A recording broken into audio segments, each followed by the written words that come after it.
जडमोकोऽपिवाग्मी जडमिद्रव्यन्तर्जायते प्राज्ञमौलिः सकलवचनचेतो देवता भारती सा मम विचसि निधत्तां सन्निधिं मानसे च नारायणं नमस्कृत्य नरं चैव नरोत्तमं देवीं सरस्वतीं व्यासं ततो जयमुदीरये स्वस्त्यस्तु सतां सन्मङ्गलानि भवन्तु।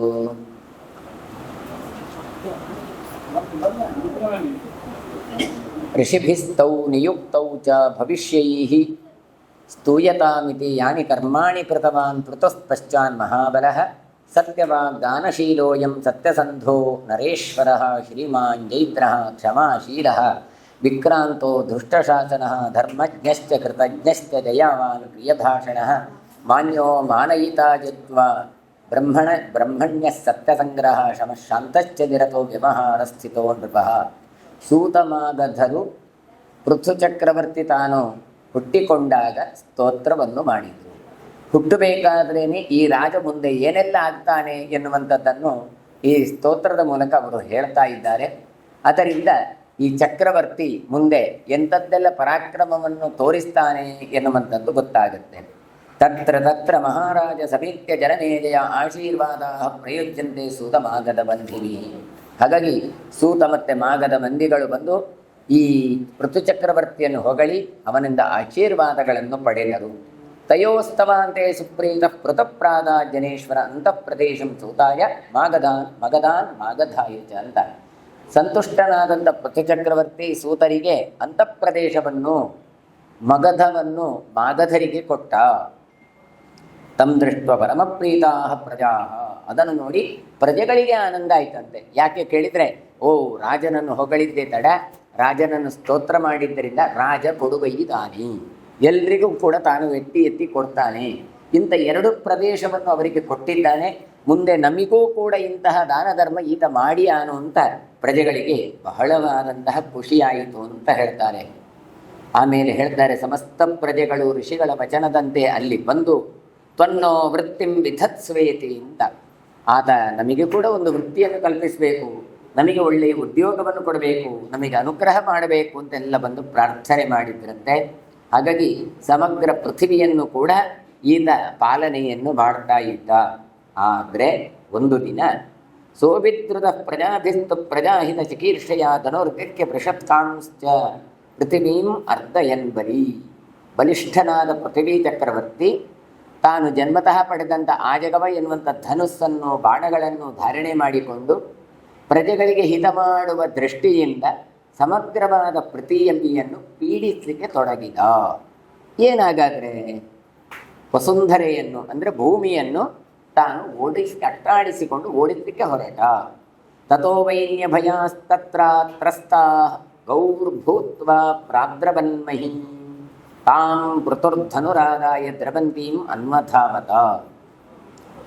ಇವನು ಓಡಿಸಿಕೊಂಡು ಬರ್ತಾನೆ, ಶಿಕ್ಷೆಯನ್ನು ಕೊಡ್ತಾನೆ ಅಂತಾದಾಗ ಭೂದೇವಿ ಹೆದರಿದವಳಾಗಿ ಗೋರೂಪವನ್ನು ಪಡೆದಳು. ಗೋರೂಪವನ್ನು ಪಡೆದು ಓಡಲಿಕ್ಕೆ ಶುರು ಮಾಡಿದ್ದು. ಹೇಗೆ? ತ್ರಸ್ತಾಹ, ಭಯಗ್ರಸ್ತಳಾಗಿ ಓಡ್ತಾಳೆ. ಈಗ ಓಡೋದು ಕಾಂಪಿಟೇಷನ್ನಲ್ಲಿ ಓಡ್ತೇವೆ, ಆದರೆ ಮತ್ತೇನೂ ಅಲ್ಲ, ಮುಂದೆ ಏನೋ ಒಂದು ಲಕ್ಷ್ಯ ಉಂಟು ಅಂತ ಓಡ್ತೇವೆ. ಇದು ಹಾಗಲ್ಲ, ಇದು ಹಿಂಬಂದಿನಿಂದ ಓಡಿಸಿಕೊಂಡು ಬರ್ತಾ ಇದ್ದಾರೆ. ಅದಕ್ಕಾಗಿ ಭಯಗ್ರಸ್ತಳಾಗಿ ಓಡ್ತಾ ಇದ್ದಾಳೆ. ಈ ಭೂದೇವಿ ತಾನು ಗೋರೂಪವನ್ನು ಧರಿಸಿದ್ದಾಳೆ. ಸಾ ಲೋಕಾನ್ ಬ್ರಹ್ಮಲೋಕಾದೀನ್ ಗತ್ವಾ ವೈನ್ಯ ಭಯಾತ್ತದಃ ತಾ ದದರ್ಶಾಗ್ರತೋ ವೈನ್ಯಂ ಉಪಾತ್ತರ ಶರಮಂತಿಕಂ ಜ್ವಲದ್ಭಿರ್ವಿಷಿಕೈರ್ಬಾಣೇಃ ದೀಪ್ತತೇಜಸಮಚ್ಯುತಂ ಮಹೋದ್ವೇಗಂ ಮಹಾತ್ಮಾನಂ ದುರ್ದರ್ಶಮಮರೈರಪಿ. ಪೃಥುವಿನ ಭಯದಿಂದ ಗೋಮಾತೆ ತಾನು ಅಂದರೆ ಭೂದೇವಿಯ ಗೋಮಾತೆ ರೂಪದಿಂದ ಓಡ್ತಾ ಇದ್ದಾಳೆ. ಎಲ್ಲಿ ಓದಿದ್ದು? ಬ್ರಹ್ಮಲೋಕಾದೀನ್ ಅಂತ ಹೇಳ್ತಾರೆ. ಬ್ರಹ್ಮಲೋಕದವರೆಗೆ ಓಡಲಿಕ್ಕೆ ಶುರು ಮಾಡಿದ್ದಂತೆ. ಆದರೆ ಬಾಣ ಹಿಡಿದುಕೊಂಡಂಥ ಪೃಥ್ವಿ ಚಕ್ರವರ್ತಿ ಜೊತೆಗೆ ತಾನು ಎಲ್ಲೆಡೆಯೂ ಕೂಡ ಹಿಂಬಾಲಿಸಿಕೊಂಡು ತಾನು ಬಂದಿದ್ದಾನೆ. ಹೇಗಿದೆ? ಯಾಕೆ ಇಷ್ಟು ತ್ರಸ್ತ ಭಯಗ್ರಸ್ತಳ ಅಂತ ಕೇಳಿದರೆ, ಆತ ಆಯುಧ ಹಿಡ್ಕೊಂಡು ಓಡಿಸಿಕೊಂಡು ಬಂದದ್ದು ಸುಮ್ಮನೆ ಅಲ್ಲ. ಹಾಗಾದ್ರೆ ಅಂಥ ಧನುರ್ಬಾಣಗಳು ಹೇಗಿತ್ತು? ಜ್ವಲದ್ಭಿರ್ ವಿಷಿಕೈ ಬಾಣೈ ಅಂತ ಹೇಳ್ತಾರೆ. ಬೆಂಕಿಯನ್ನು ಉಗುಳುತ್ತಿರುವಂತಹ ತೀಕ್ಷ್ಣವಾದ ಬಾಣಗಳನ್ನು ಹಿಡ್ಕೊಂಡು ತಾನು ಓಡಿಕೊಂಡು ಬರ್ತಾ ಇದೆ ಬಾಣಗಳೆಲ್ಲ. ಬೆಳಗುವ ತೇಜಸ್ಸು ಅಂತ. ಎಂತಹ ತೇಜಸ್ಸು ಕೇಳಿದರೆ ಅಲ್ಲಿ ದುರ್ದರ್ಶಂ ಅಮರೈರಪಿ, ದೇವತೆಗಳು, ಮರಣ ಇಲ್ಲದ ದೇವತೆಗಳು ಕೂಡ ಅದನ್ನು ತಡ್ಕೊಳ್ಳಿಕ್ಕೆ ಸಾಧ್ಯವಿಲ್ಲ. ಅಂತಹ ಅಶಕ್ಯವಾದಂತಹ ಒಂದು ಸಾಮರ್ಥ್ಯ ಈ ಬಿಲ್ಲು ಮತ್ತು ಬಾಣದಲ್ಲಿ ಇತ್ತು. ಹಾಗಾಗಿ ಉದ್ವೇಗದಿಂದ ಕೂಡಿಕೊಂಡು ಭೂದೇವಿ ನೋಡ್ತಾ ಇದ್ದಾಳೆ ಪೃಥ್ವಿ ಚಕ್ರವರ್ತಿಯನ್ನು. ಸಾ ತ್ರಾಣಮಲಭಂತಿ ತೋಯ್ಯಂ ಮೇವಾಭ್ಯಪದ್ಯದ ಕೃತಾಂಜಲಿ ಪುಟ ಭೂತ್ವ ಪೂಜ್ಯಾಲೋಕೈಸ್ತ್ರಿಭಿಃ ಸದಾ. ಆ ಭೂದೇವಿಯಾದರೂ ಓಡಿಕೊಂಡು ಬಂದಲ್ಲಿ ಬ್ರಹ್ಮಲೋಕವರೆಗೆ ಓಡಿಸಿಕೊಂಡು ಬಂದಿದ್ದಾನೆ. ಇವ ಓಡಿಕೊಂಡು ಬಂದಿದ್ದಾಳೆ, ಎಲ್ಲ ಕಡೆ ನೋಡ್ತಾಳೆ, ಯಾರ ರಕ್ಷಣೆಯೂ ಇಲ್ಲ. ಕೊನೆಗೆ ಯಾರ ರಕ್ಷಣೆ?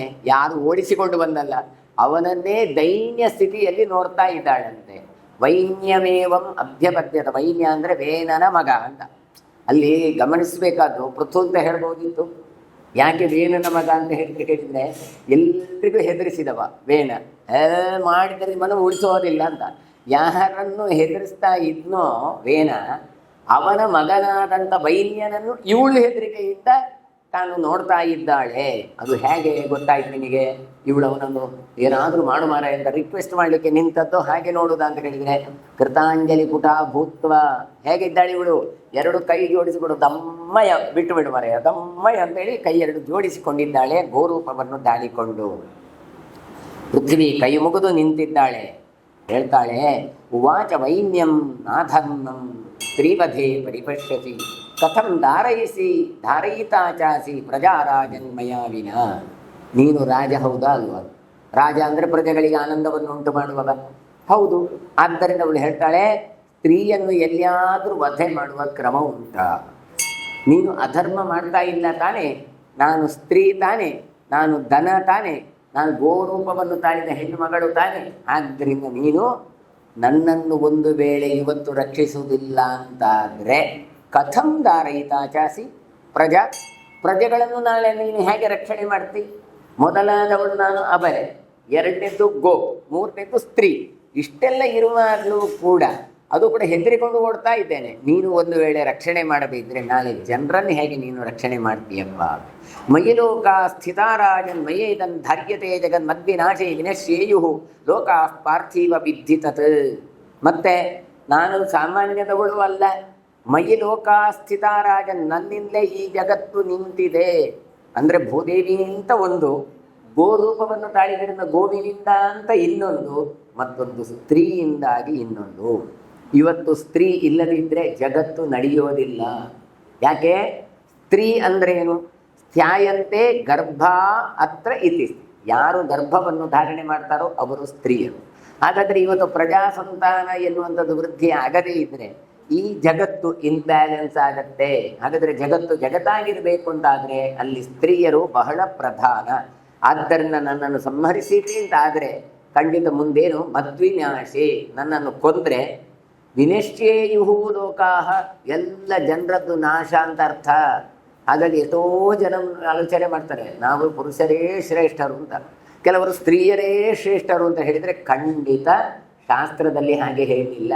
ರಥದ ಎರಡು ಚಕ್ರದ ಹಾಗೆ, ಯಾವುದು ಒಂದು ರಥ ದೊಡ್ಡದು ಇನ್ನೊಂದು ರಥ ಚಿಕ್ಕದು ಅಂತ ಎಲ್ಲಿಯಾದರೂ ಉಂಟಾ? ನಾವು ಹೇಳಲಿಲ್ಲ.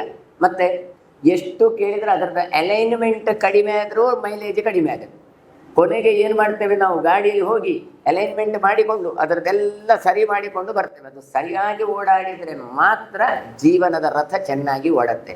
ಹಾಗಾಗಿ ಇಲ್ಲಿ ಕೂಡ ಅಷ್ಟೇ, ಒಂದು ಸ್ತ್ರೀ ವಧೆ ಅಥವಾ ಒಂದು ಪುರುಷ ವಧೆ ಇರಲಿ, ಯಾರನ್ನು ಮಾಡಿದರೂ ಕೂಡ ಪ್ರಜೆಗಳು ನಾಶ ಆಗ್ತಾರೆ. ಆದ್ದರಿಂದ ಅವರ ನಿಮಿತ್ತವಾಗಿ ನನ್ನನ್ನು ನಾಶ ಮಾಡಬೇಡಪ್ಪ, ನನ್ನ ನಿಮಿತ್ತದಿಂದ ಅವರೆಲ್ಲ ನಾಶ ಆಗಬಾರದು, ಹಾಗಾಗಿ ಕೊಲ್ಲಬಾರದು.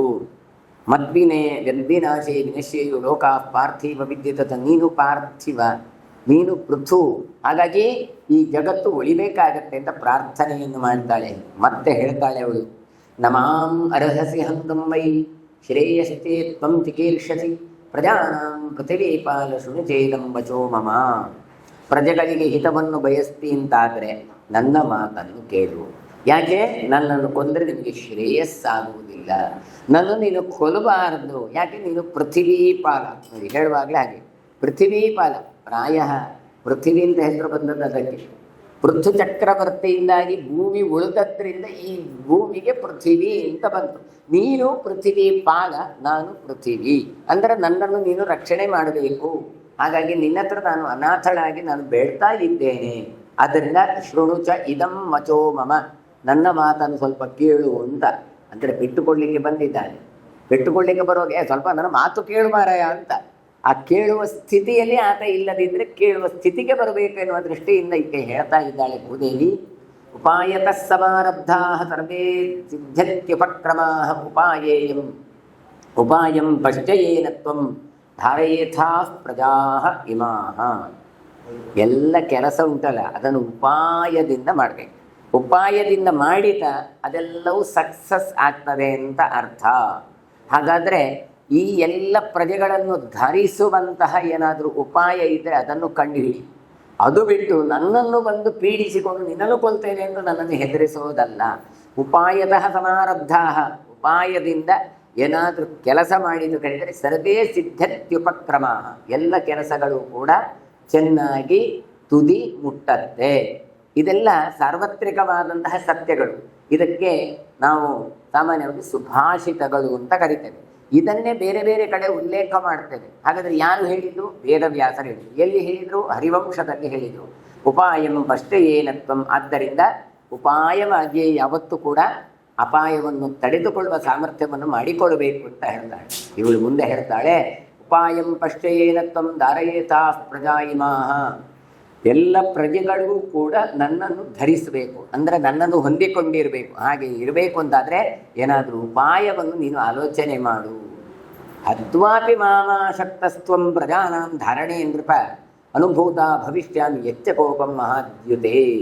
ಅಲ್ಲ, ನೀನು ನನ್ನನ್ನು ಕೊಂದಾದರೂ ಪ್ರಜೆಗಳನ್ನು ನಾನು ರಕ್ಷಣೆ ಮಾಡ್ತೀ ಮಹಾಪರಾಕ್ರಮಿ ಅಂತಾದರೆ ಸರಿ, ನಿನ್ನ ಕೋಪವನ್ನು ಅನುಭವಿಸಲು ನಾನು ಸಿದ್ಧಳಾಗಿದ್ದೇನೆ. ನಾನು ಸತ್ತದ್ದಿದ್ರೆ ನಿಮಗೆ ಒಳ್ಳೆಯದಾಗ್ತದೆ ಅಂತಾದರೆ ಸರಿ, ನಾನು ತಯಾರು. ಹತ್ವಾಪಿ ಮಾಂ ಅಶಕ್ತಸ್ತ್ವಂ, ನನ್ನನ್ನು ಕೊಂದೇ ನಿಂಗೆ ಆಗ್ತದ? ನಾನು ಹೇಗಿದ್ದೇನೆ? ಅಶಕ್ತಳಾಗಿದ್ದೇನೆ. ಆದ್ದರಿಂದ ನೀನು ಒಂದು ವೇಳೆ ಹಾಗೆ ಮಾಡ್ತೀಂತಾದರೆ ನಿನ್ನ ಕೋಪಕ್ಕೆ ನಾನು ಬಲಿ ಆಗಲಿಕ್ಕೆ ಸಿದ್ಧಳು. ಅವಧ್ಯಾಶ್ಚ ಸ್ತ್ರೀಯ ಪ್ರಾಹು ತಿರ್ಯಗ್ಯೋನಿಗತೇಶ್ವಪಿ ಸತ್ವೇಶು ಪೃಥ್ವೀಪಾಲನ ಧರ್ಮಂ ಹಾತುಮರ್ಹಸಿ. ಇನ್ನು ಹೇಳ್ತೇನೆ, ಇದು ಧರ್ಮ ಅಲ್ಲ ನನ್ನನ್ನು ಕೊಲ್ಲುವುದು. ಯಾಕೆ? ಸ್ತ್ರೀಯ, ನಾನು ಸ್ತ್ರೀ ಆಗಿದ್ದೇನೆ. ಸ್ತ್ರೀಯರನ್ನು ಯಾವತ್ತೂ ಕೊಲ್ಲಬಾರದು, ಇದು ನಿಯಮ. ಹಾಗಾಗಿ ನೀನು ನನ್ನನ್ನು ಕೊಲ್ಲಬಾರದು, ನನ್ನನ್ನು ರಕ್ಷಣೆ ಮಾಡಬೇಕು. ಇದನ್ನೇ ಮನುಸ್ಮೃತಿಯಲ್ಲಿ ಹೇಳಿದರು. ಕೌಮಾರಂ, ಇದು ಬಾಲ್ಯ ರಕ್ಷತೆ ಕೌಮಾರಿಯೇ ಅಂತ. ಅಂದರೆ ಆ ಸ್ತ್ರೀಯನ್ನು ಚಿಕ್ಕದ ಇರುವಾಗ ಯಾರು ರಕ್ಷಣೆ ಮಾಡೋದು? ಪಿತಾ ರಕ್ಷತೆ ಕೌಮಾರಿ ಅಂತ. ಹಾಗಾಗಿ ಎಲ್ಲರ ರಕ್ಷಣೆಗೆ ಒಳಗಾದವಳು ಅವಳು ಅಂತ ಹೇಳಿ ನ ಸ್ತ್ರೀ ಸ್ವಾತಂತ್ರ್ಯ ಬರಹತಿ, ಸ್ತ್ರೀಯರಿಗೆ ಸ್ವಾತಂತ್ರ್ಯ ಇಲ್ಲ. ಅಂದ್ರೇನು? ತಮ್ಮನ್ನು ತಾವು ಉಳಿಸಿಕೊಳ್ಳಿಕ್ಕೆ ಒಬ್ಬರಲ್ಲ ಬೇಕು. ಚಿಕ್ಕದಿರುವಾಗ ತಂದೆ, ಮಧ್ಯ ವಯಸ್ಸಿನಲ್ಲಿ ಗಂಡ, ಅಂತ್ಯ ವಯಸ್ಸಿನಲ್ಲಿ ಮಕ್ಕಳು ಅಂತ ಹೇಳಿದರು. ನಾವು ಅದನ್ನು ಎಲ್ಲಿಗೋ ಅರ್ಥ ಮಾಡಿಕೊಂಡು ಗಲಾಟೆ ಮಾಡಲಿಕ್ಕೆ ಶುರು ಮಾಡಿದ್ವಿ. ಹಾಗೆ ಇಲ್ಲಿ ಕೂಡ ಹೇಳ್ತಾಳೆ, ಅವಧ್ಯಾಶ್ಚ ಸ್ತ್ರೀಯ ಪ್ರಾಹು. ಸಾಮಾನ್ಯವಾಗಿ ಎಲ್ಲರೂ ಕೂಡ ಹೇಳ್ತಾರೆ ಸ್ತ್ರೀಯರನ್ನು ಕೊಲ್ಲಬಾರದು ಅಂತ. ಇಲ್ಲಿ ಆಹು ಹೇಳಿಲ್ಲ, ಪ್ರಾಹು ಅಂತ. ಪ್ರಾ ಅಂದರೆ ಅದಕ್ಕೆ ಉಪಸರ್ಗ ಅಂತ ಅರ್ಥ, ಮತ್ತು ಪರ್ಫೆಕ್ಟ್ ಎನ್ನುವ ಅರ್ಥದಲ್ಲಿ ಹೇಳ್ತಾ ಇದೆ. ಯಾಕೆ ಅಂತ ಹೇಳಿದರೆ ನೋಡಿ, ತಿರ್ಯಗ್ಯೋನಿಗತೇಶ್ವಪಿ, ಮನುಷ್ಯ ಆಗುವಾಗ ಬಿಡಿ, ಅಡ್ಡ ಅಂದರೆ ಮನುಷ್ಯನಿಗಿಂತ ಕೆಲ ಜನ್ಮದಲ್ಲಿ ಹುಟ್ಟಿಕೊಂಡಲ್ಲಿಯೂ ಸ್ತ್ರೀಯನ್ನು ವಧೆ ಮಾಡಬಾರ್ದು ಅಂತ ಹೇಳ್ತಾರೆ.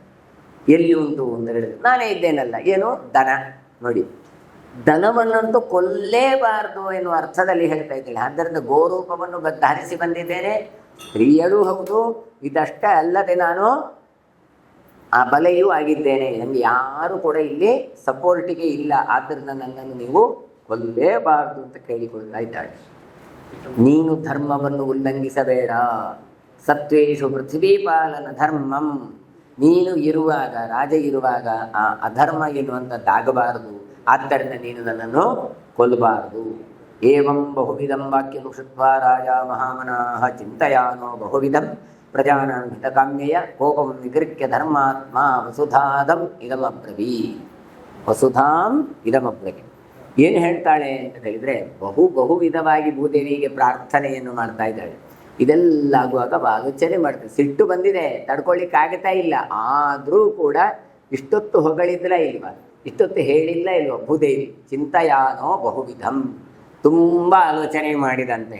ಕೊನೆಗೆ ಪ್ರಜೆಗಳಿಗೆ ಹಿತ ಮಾಡಬೇಕಾದ್ದು ನಾನು ಯಾಕೆ ಈಗ ಓಡಿಸಿಕೊಂಡು ಬಂದದ್ದು? ಬಿತ್ತಿದ ಬೀಜ ಚೆನ್ನಾಗಿ ಫಲ ಕೊಡೋದಿಲ್ಲ, ಹಾಗಾದರೆ ಪ್ರಜೆಗಳಿಗೆ ಹಿತ ಆಗಬೇಕು ಅಂತ ಓಡಿಸಿಕೊಂಡು ಬಂದದ್ದು. ಆದ್ದರಿಂದ ಪ್ರಜೆಗಳಿಗೆ ಹಿತ ಆಗುವುದಕ್ಕೋಸ್ಕರ ನನ್ನ ಸಿಟ್ಟನ್ನು ನಾನು ತಡೆದುಕೊಳ್ಳಬೇಕು ಅಂತ ನಿಗೃಹ್ಯ ಕೋಪವನ್ನು ತಾನು ತಡೆದಿಟ್ಟುಕೊಂಡು ವಸುಧಾಂ, ಭೂಮಿಯನ್ನು ಮಾತಾಡಲಿಕ್ಕೆ ಆರಂಭ ಮಾಡ್ತಾನೆ. ಭೂಮಿ ಹತ್ರ ಮಾತಾಡಿಸ್ತಾನೆ. ಪೃಥು ಏಕಸ್ಯಾರ್ಥಾಯ ಯೋ ಹನ್ಯಾದಾತ್ಮನೋ ವಾ ಪರಸ್ಯ ವಾ ಬಹೂನಿ ಸತ್ವಾನ್ಯೇಕಂ ವಾ ಭವೇತ್ತಸ್ಯೇಹ ಪಾತಕಂ. ಕೋಪವನ್ನು ನಿಗ್ರಹಿಸಿಕೊಂಡು ಮಾತಾಡ. ಹಾಗಾದರೆ ಕೋಪ ಬಂದರೆ ಏನು ಮಾಡಬೇಕು ಅಂತಾಯಿತು? ಕೋಪ ಬಂದರೆ ನಾವು ಈ ಕಡೆಗೆ ಹೊಗಳಬೇಕು. ಅದು ಬಿಟ್ಟು ನೀನೇನು ಅಂತ ಹೇಳಿದರೆ ಮತ್ತು ಅರ್ಥ ಹೋಗ್ತದೆ. ಭೂದೇವಿ ಏನು ಮಾಡಿದ್ದು? ನಿನ್ನಿಂದಾಗಿ ನಾವೆಲ್ಲ ಇರೋದು, ನೀನು ಕೊಲ್ಲಬಾರ್ದು, ಹಾಗೆ ಹೀಗೆ ಅಂತ ಹೇಳಿ ನಾನು ಅಬಲೆ, ನೀನೇ ಪ್ರಬಲನಾದವ ಅಂತ ಎಲ್ಲ ಪ್ರಾರ್ಥನೆ ಮಾಡಿದ್ದರಿಂದ ಅವನು ಸಿಟ್ಟು ಹತೋಟಿಗೆ ಬಂತು. ಹತೋಟಿಗೆ ಬಂದ ಮೇಲೆ ಪೃಥ್ವಿ ಚಕ್ರವರ್ತಿ ಮಾತಾಡ್ತಾನೆ. ಏಕಸ್ಯಾರ್ಥಾಯ ಯೋಹನ್ಯಾತ್, ಒಬ್ಬನ ಸುಖಕ್ಕೋಸ್ಕರ ಅಥವಾ ತನ್ನ ಹಿತಕ್ಕೋಸ್ಕರ, ಇನ್ನೊಬ್ಬರ ಸ್ವಾರ್ಥಕ್ಕೋಸ್ಕರ ಪ್ರಾಣಿಗಳನ್ನು ಬಲಿ ಕೊಡಬಾರ್ದು.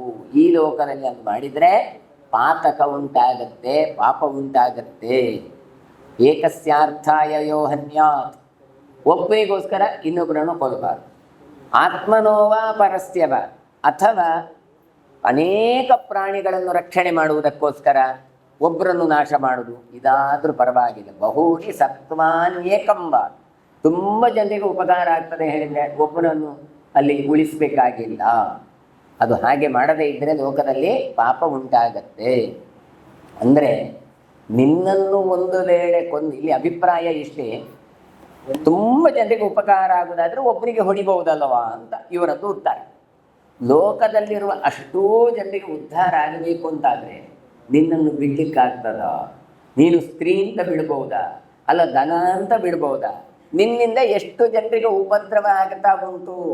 ಏಕಸ್ಯಾರ್ಥಾಯ ಯೋಹನ್ಯಾತ್, ಹಾಗಾಗಿ ಅವನಿಗೆ ಪಾತಕ ಇಲ್ಲ. ಯಾವಾಗ ತುಂಬ ಜನರಿಗೆ ಉಪಕಾರ ಆಗ್ತದೆ ಅಂತಾದರೆ ಒಬ್ಬನಿಗೆ ಹೊಡೆದ್ರೆ ಅದು ತಪ್ಪಲ್ಲ. ತುಂಬ ಜನರಿಗೆ ಉಪಕಾರ ಆಗ್ತದೆ ಹೇಳಿದರೆ, ಕೆಲವರಿಗೆ ಅನ್ಯಾಸ ಆಗ್ತದೆ ಹೇಳಿದರೆ ಅದು ತೊಂದರೆ ಇಲ್ಲ. ಅದರ ಅರ್ಥ ಇಷ್ಟೇ, ನಿನ್ನಿಂದ 4 ಜನರಿಗೆ ಉಪಕಾರ ಆಗ್ತದೆ ಅಂತಾದರೆ ನಿನ್ನನ್ನು ನಾನು ಬಿಡ್ಲಿಕ್ಕೂ ತಯಾರು, ಬಡಿಲಿಕ್ಕೂ ತಯಾರು ಅಂತ ತಾನು ಸೂಚಿಸಿಕೊಂಡು ಹೇಳ್ತಾ ಇದ್ದಾನೆ. ಸೋಹಂ ಪ್ರಜಾ ನಿಮಿತ್ತಂ ತ್ವಾಂ ಹನಿಷ್ಯಾಮಿ ವಸುಂಧರೆ. ನೀನು ಹಾಗೆಲ್ಲ ನೀನು ಹೇಳಿದ ಕೂಡ ನಾನು ಬಿಡ್ತೇನೆ ಅಂತ ತಿಳ್ಕೊಳ್ಬೇಡ. ಮತ್ತೆ ಅಂತಹ ನಾನು ಇಡೀ ಪ್ರಜೆಗಳ ನಿಮಿತ್ತಕ್ಕೋಸ್ಕರ, ಅಂದರೆ ಪ್ರಜೆಗಳ ಕ್ಷೇಮಕ್ಕೋಸ್ಕರ ನಿನ್ನನ್ನು ನಾನು ಕೊಂದೇ ಬಿಡ್ತೇನೆ. ಯದಿಮೇ ವಚನಂ ನಾದ್ಯ ಕರಿಷ್ಯಸಿ ಜಗದ್ಧಿತಂ.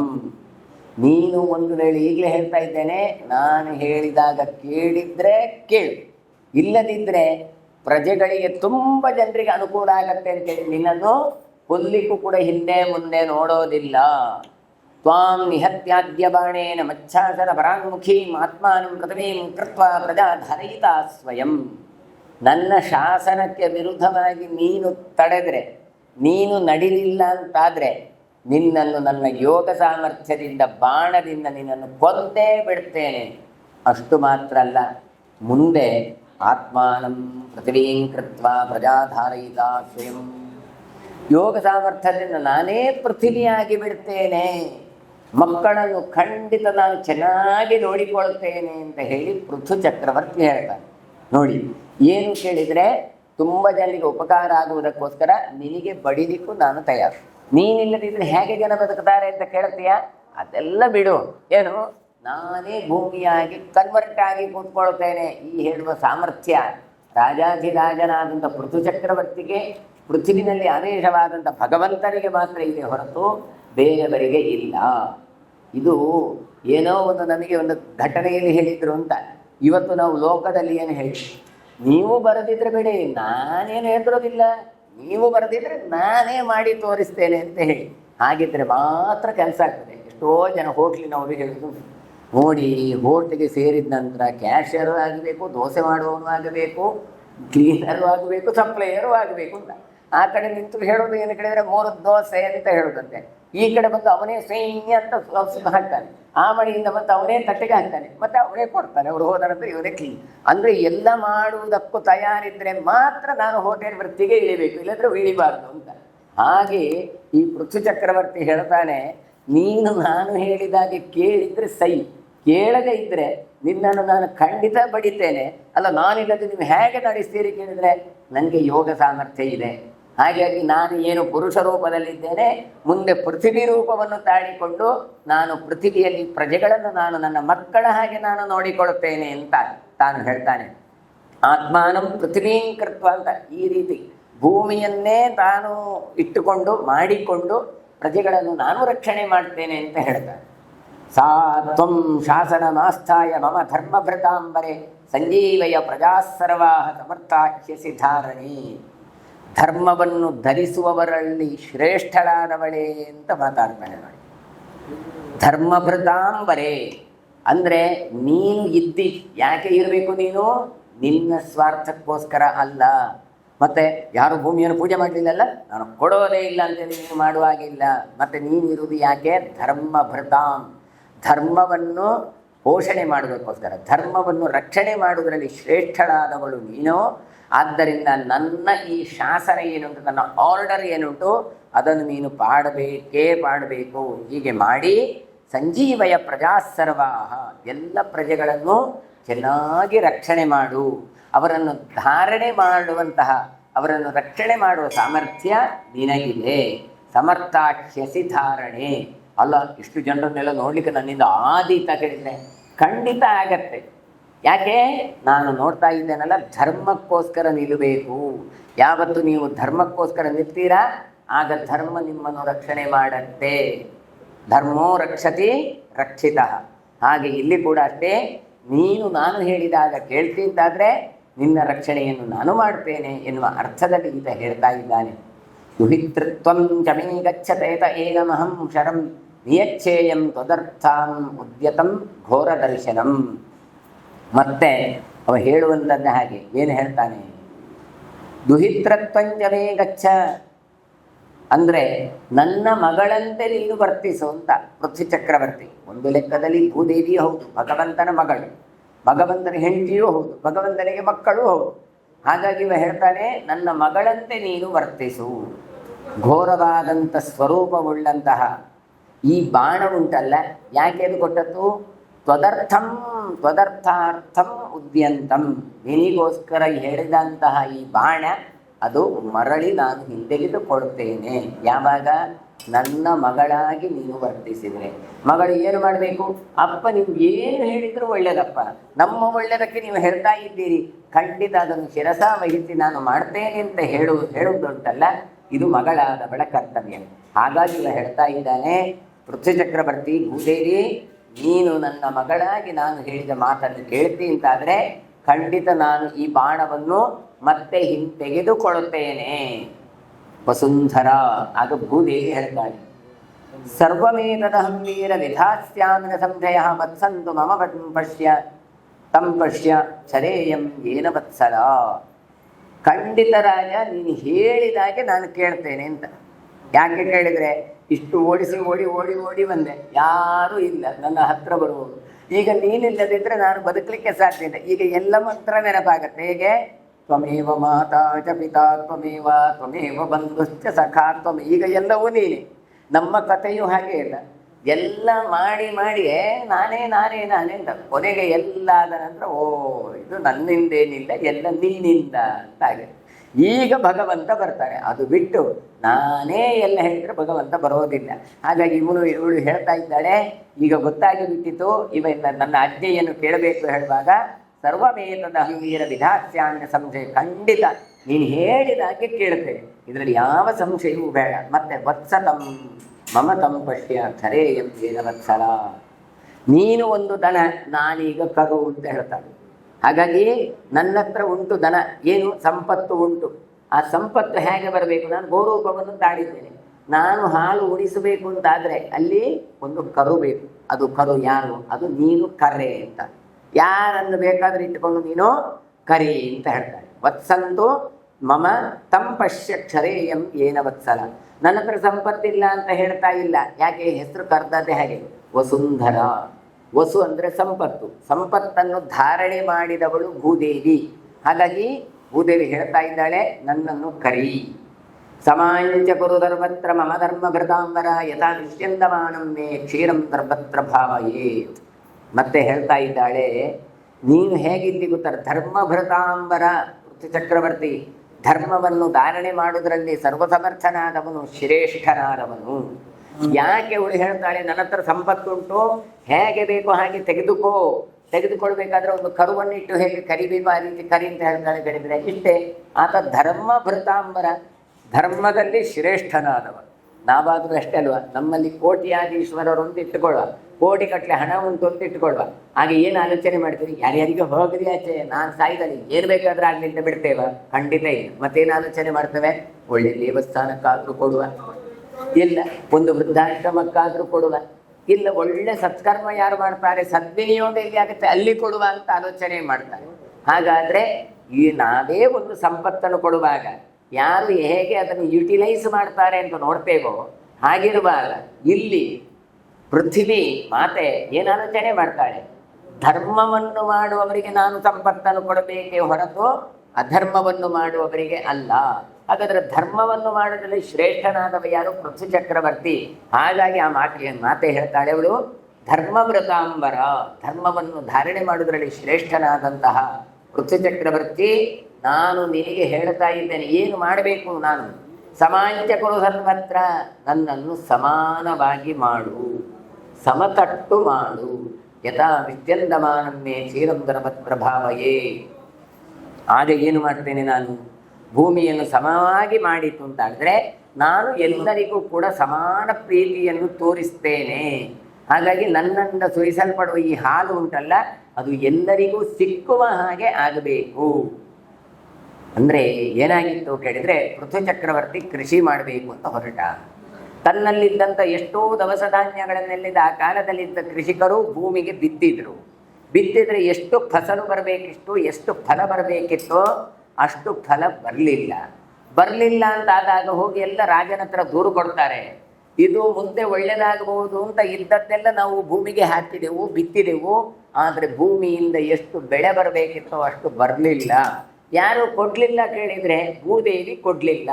ಆದ್ದರಿಂದ ರಾಜ, ನೀನು ನಮಗೆ ರಕ್ಷಣೆ ಕೊಡಬೇಕು, ಈ ಭೂಮಿಯಿಂದ ಹೆಚ್ಚು ಫಸಲು ಹೆಚ್ಚು ಫಲ ಬರುವ ಹಾಗೆ ಮಾಡಬೇಕು ಅಂತ ಹೋಗಿ ಪ್ರಾರ್ಥನೆ ಮಾಡ್ತಾರೆ ಪೃಥ್ವಿ ಚಕ್ರವರ್ತಿ ಹತ್ರ.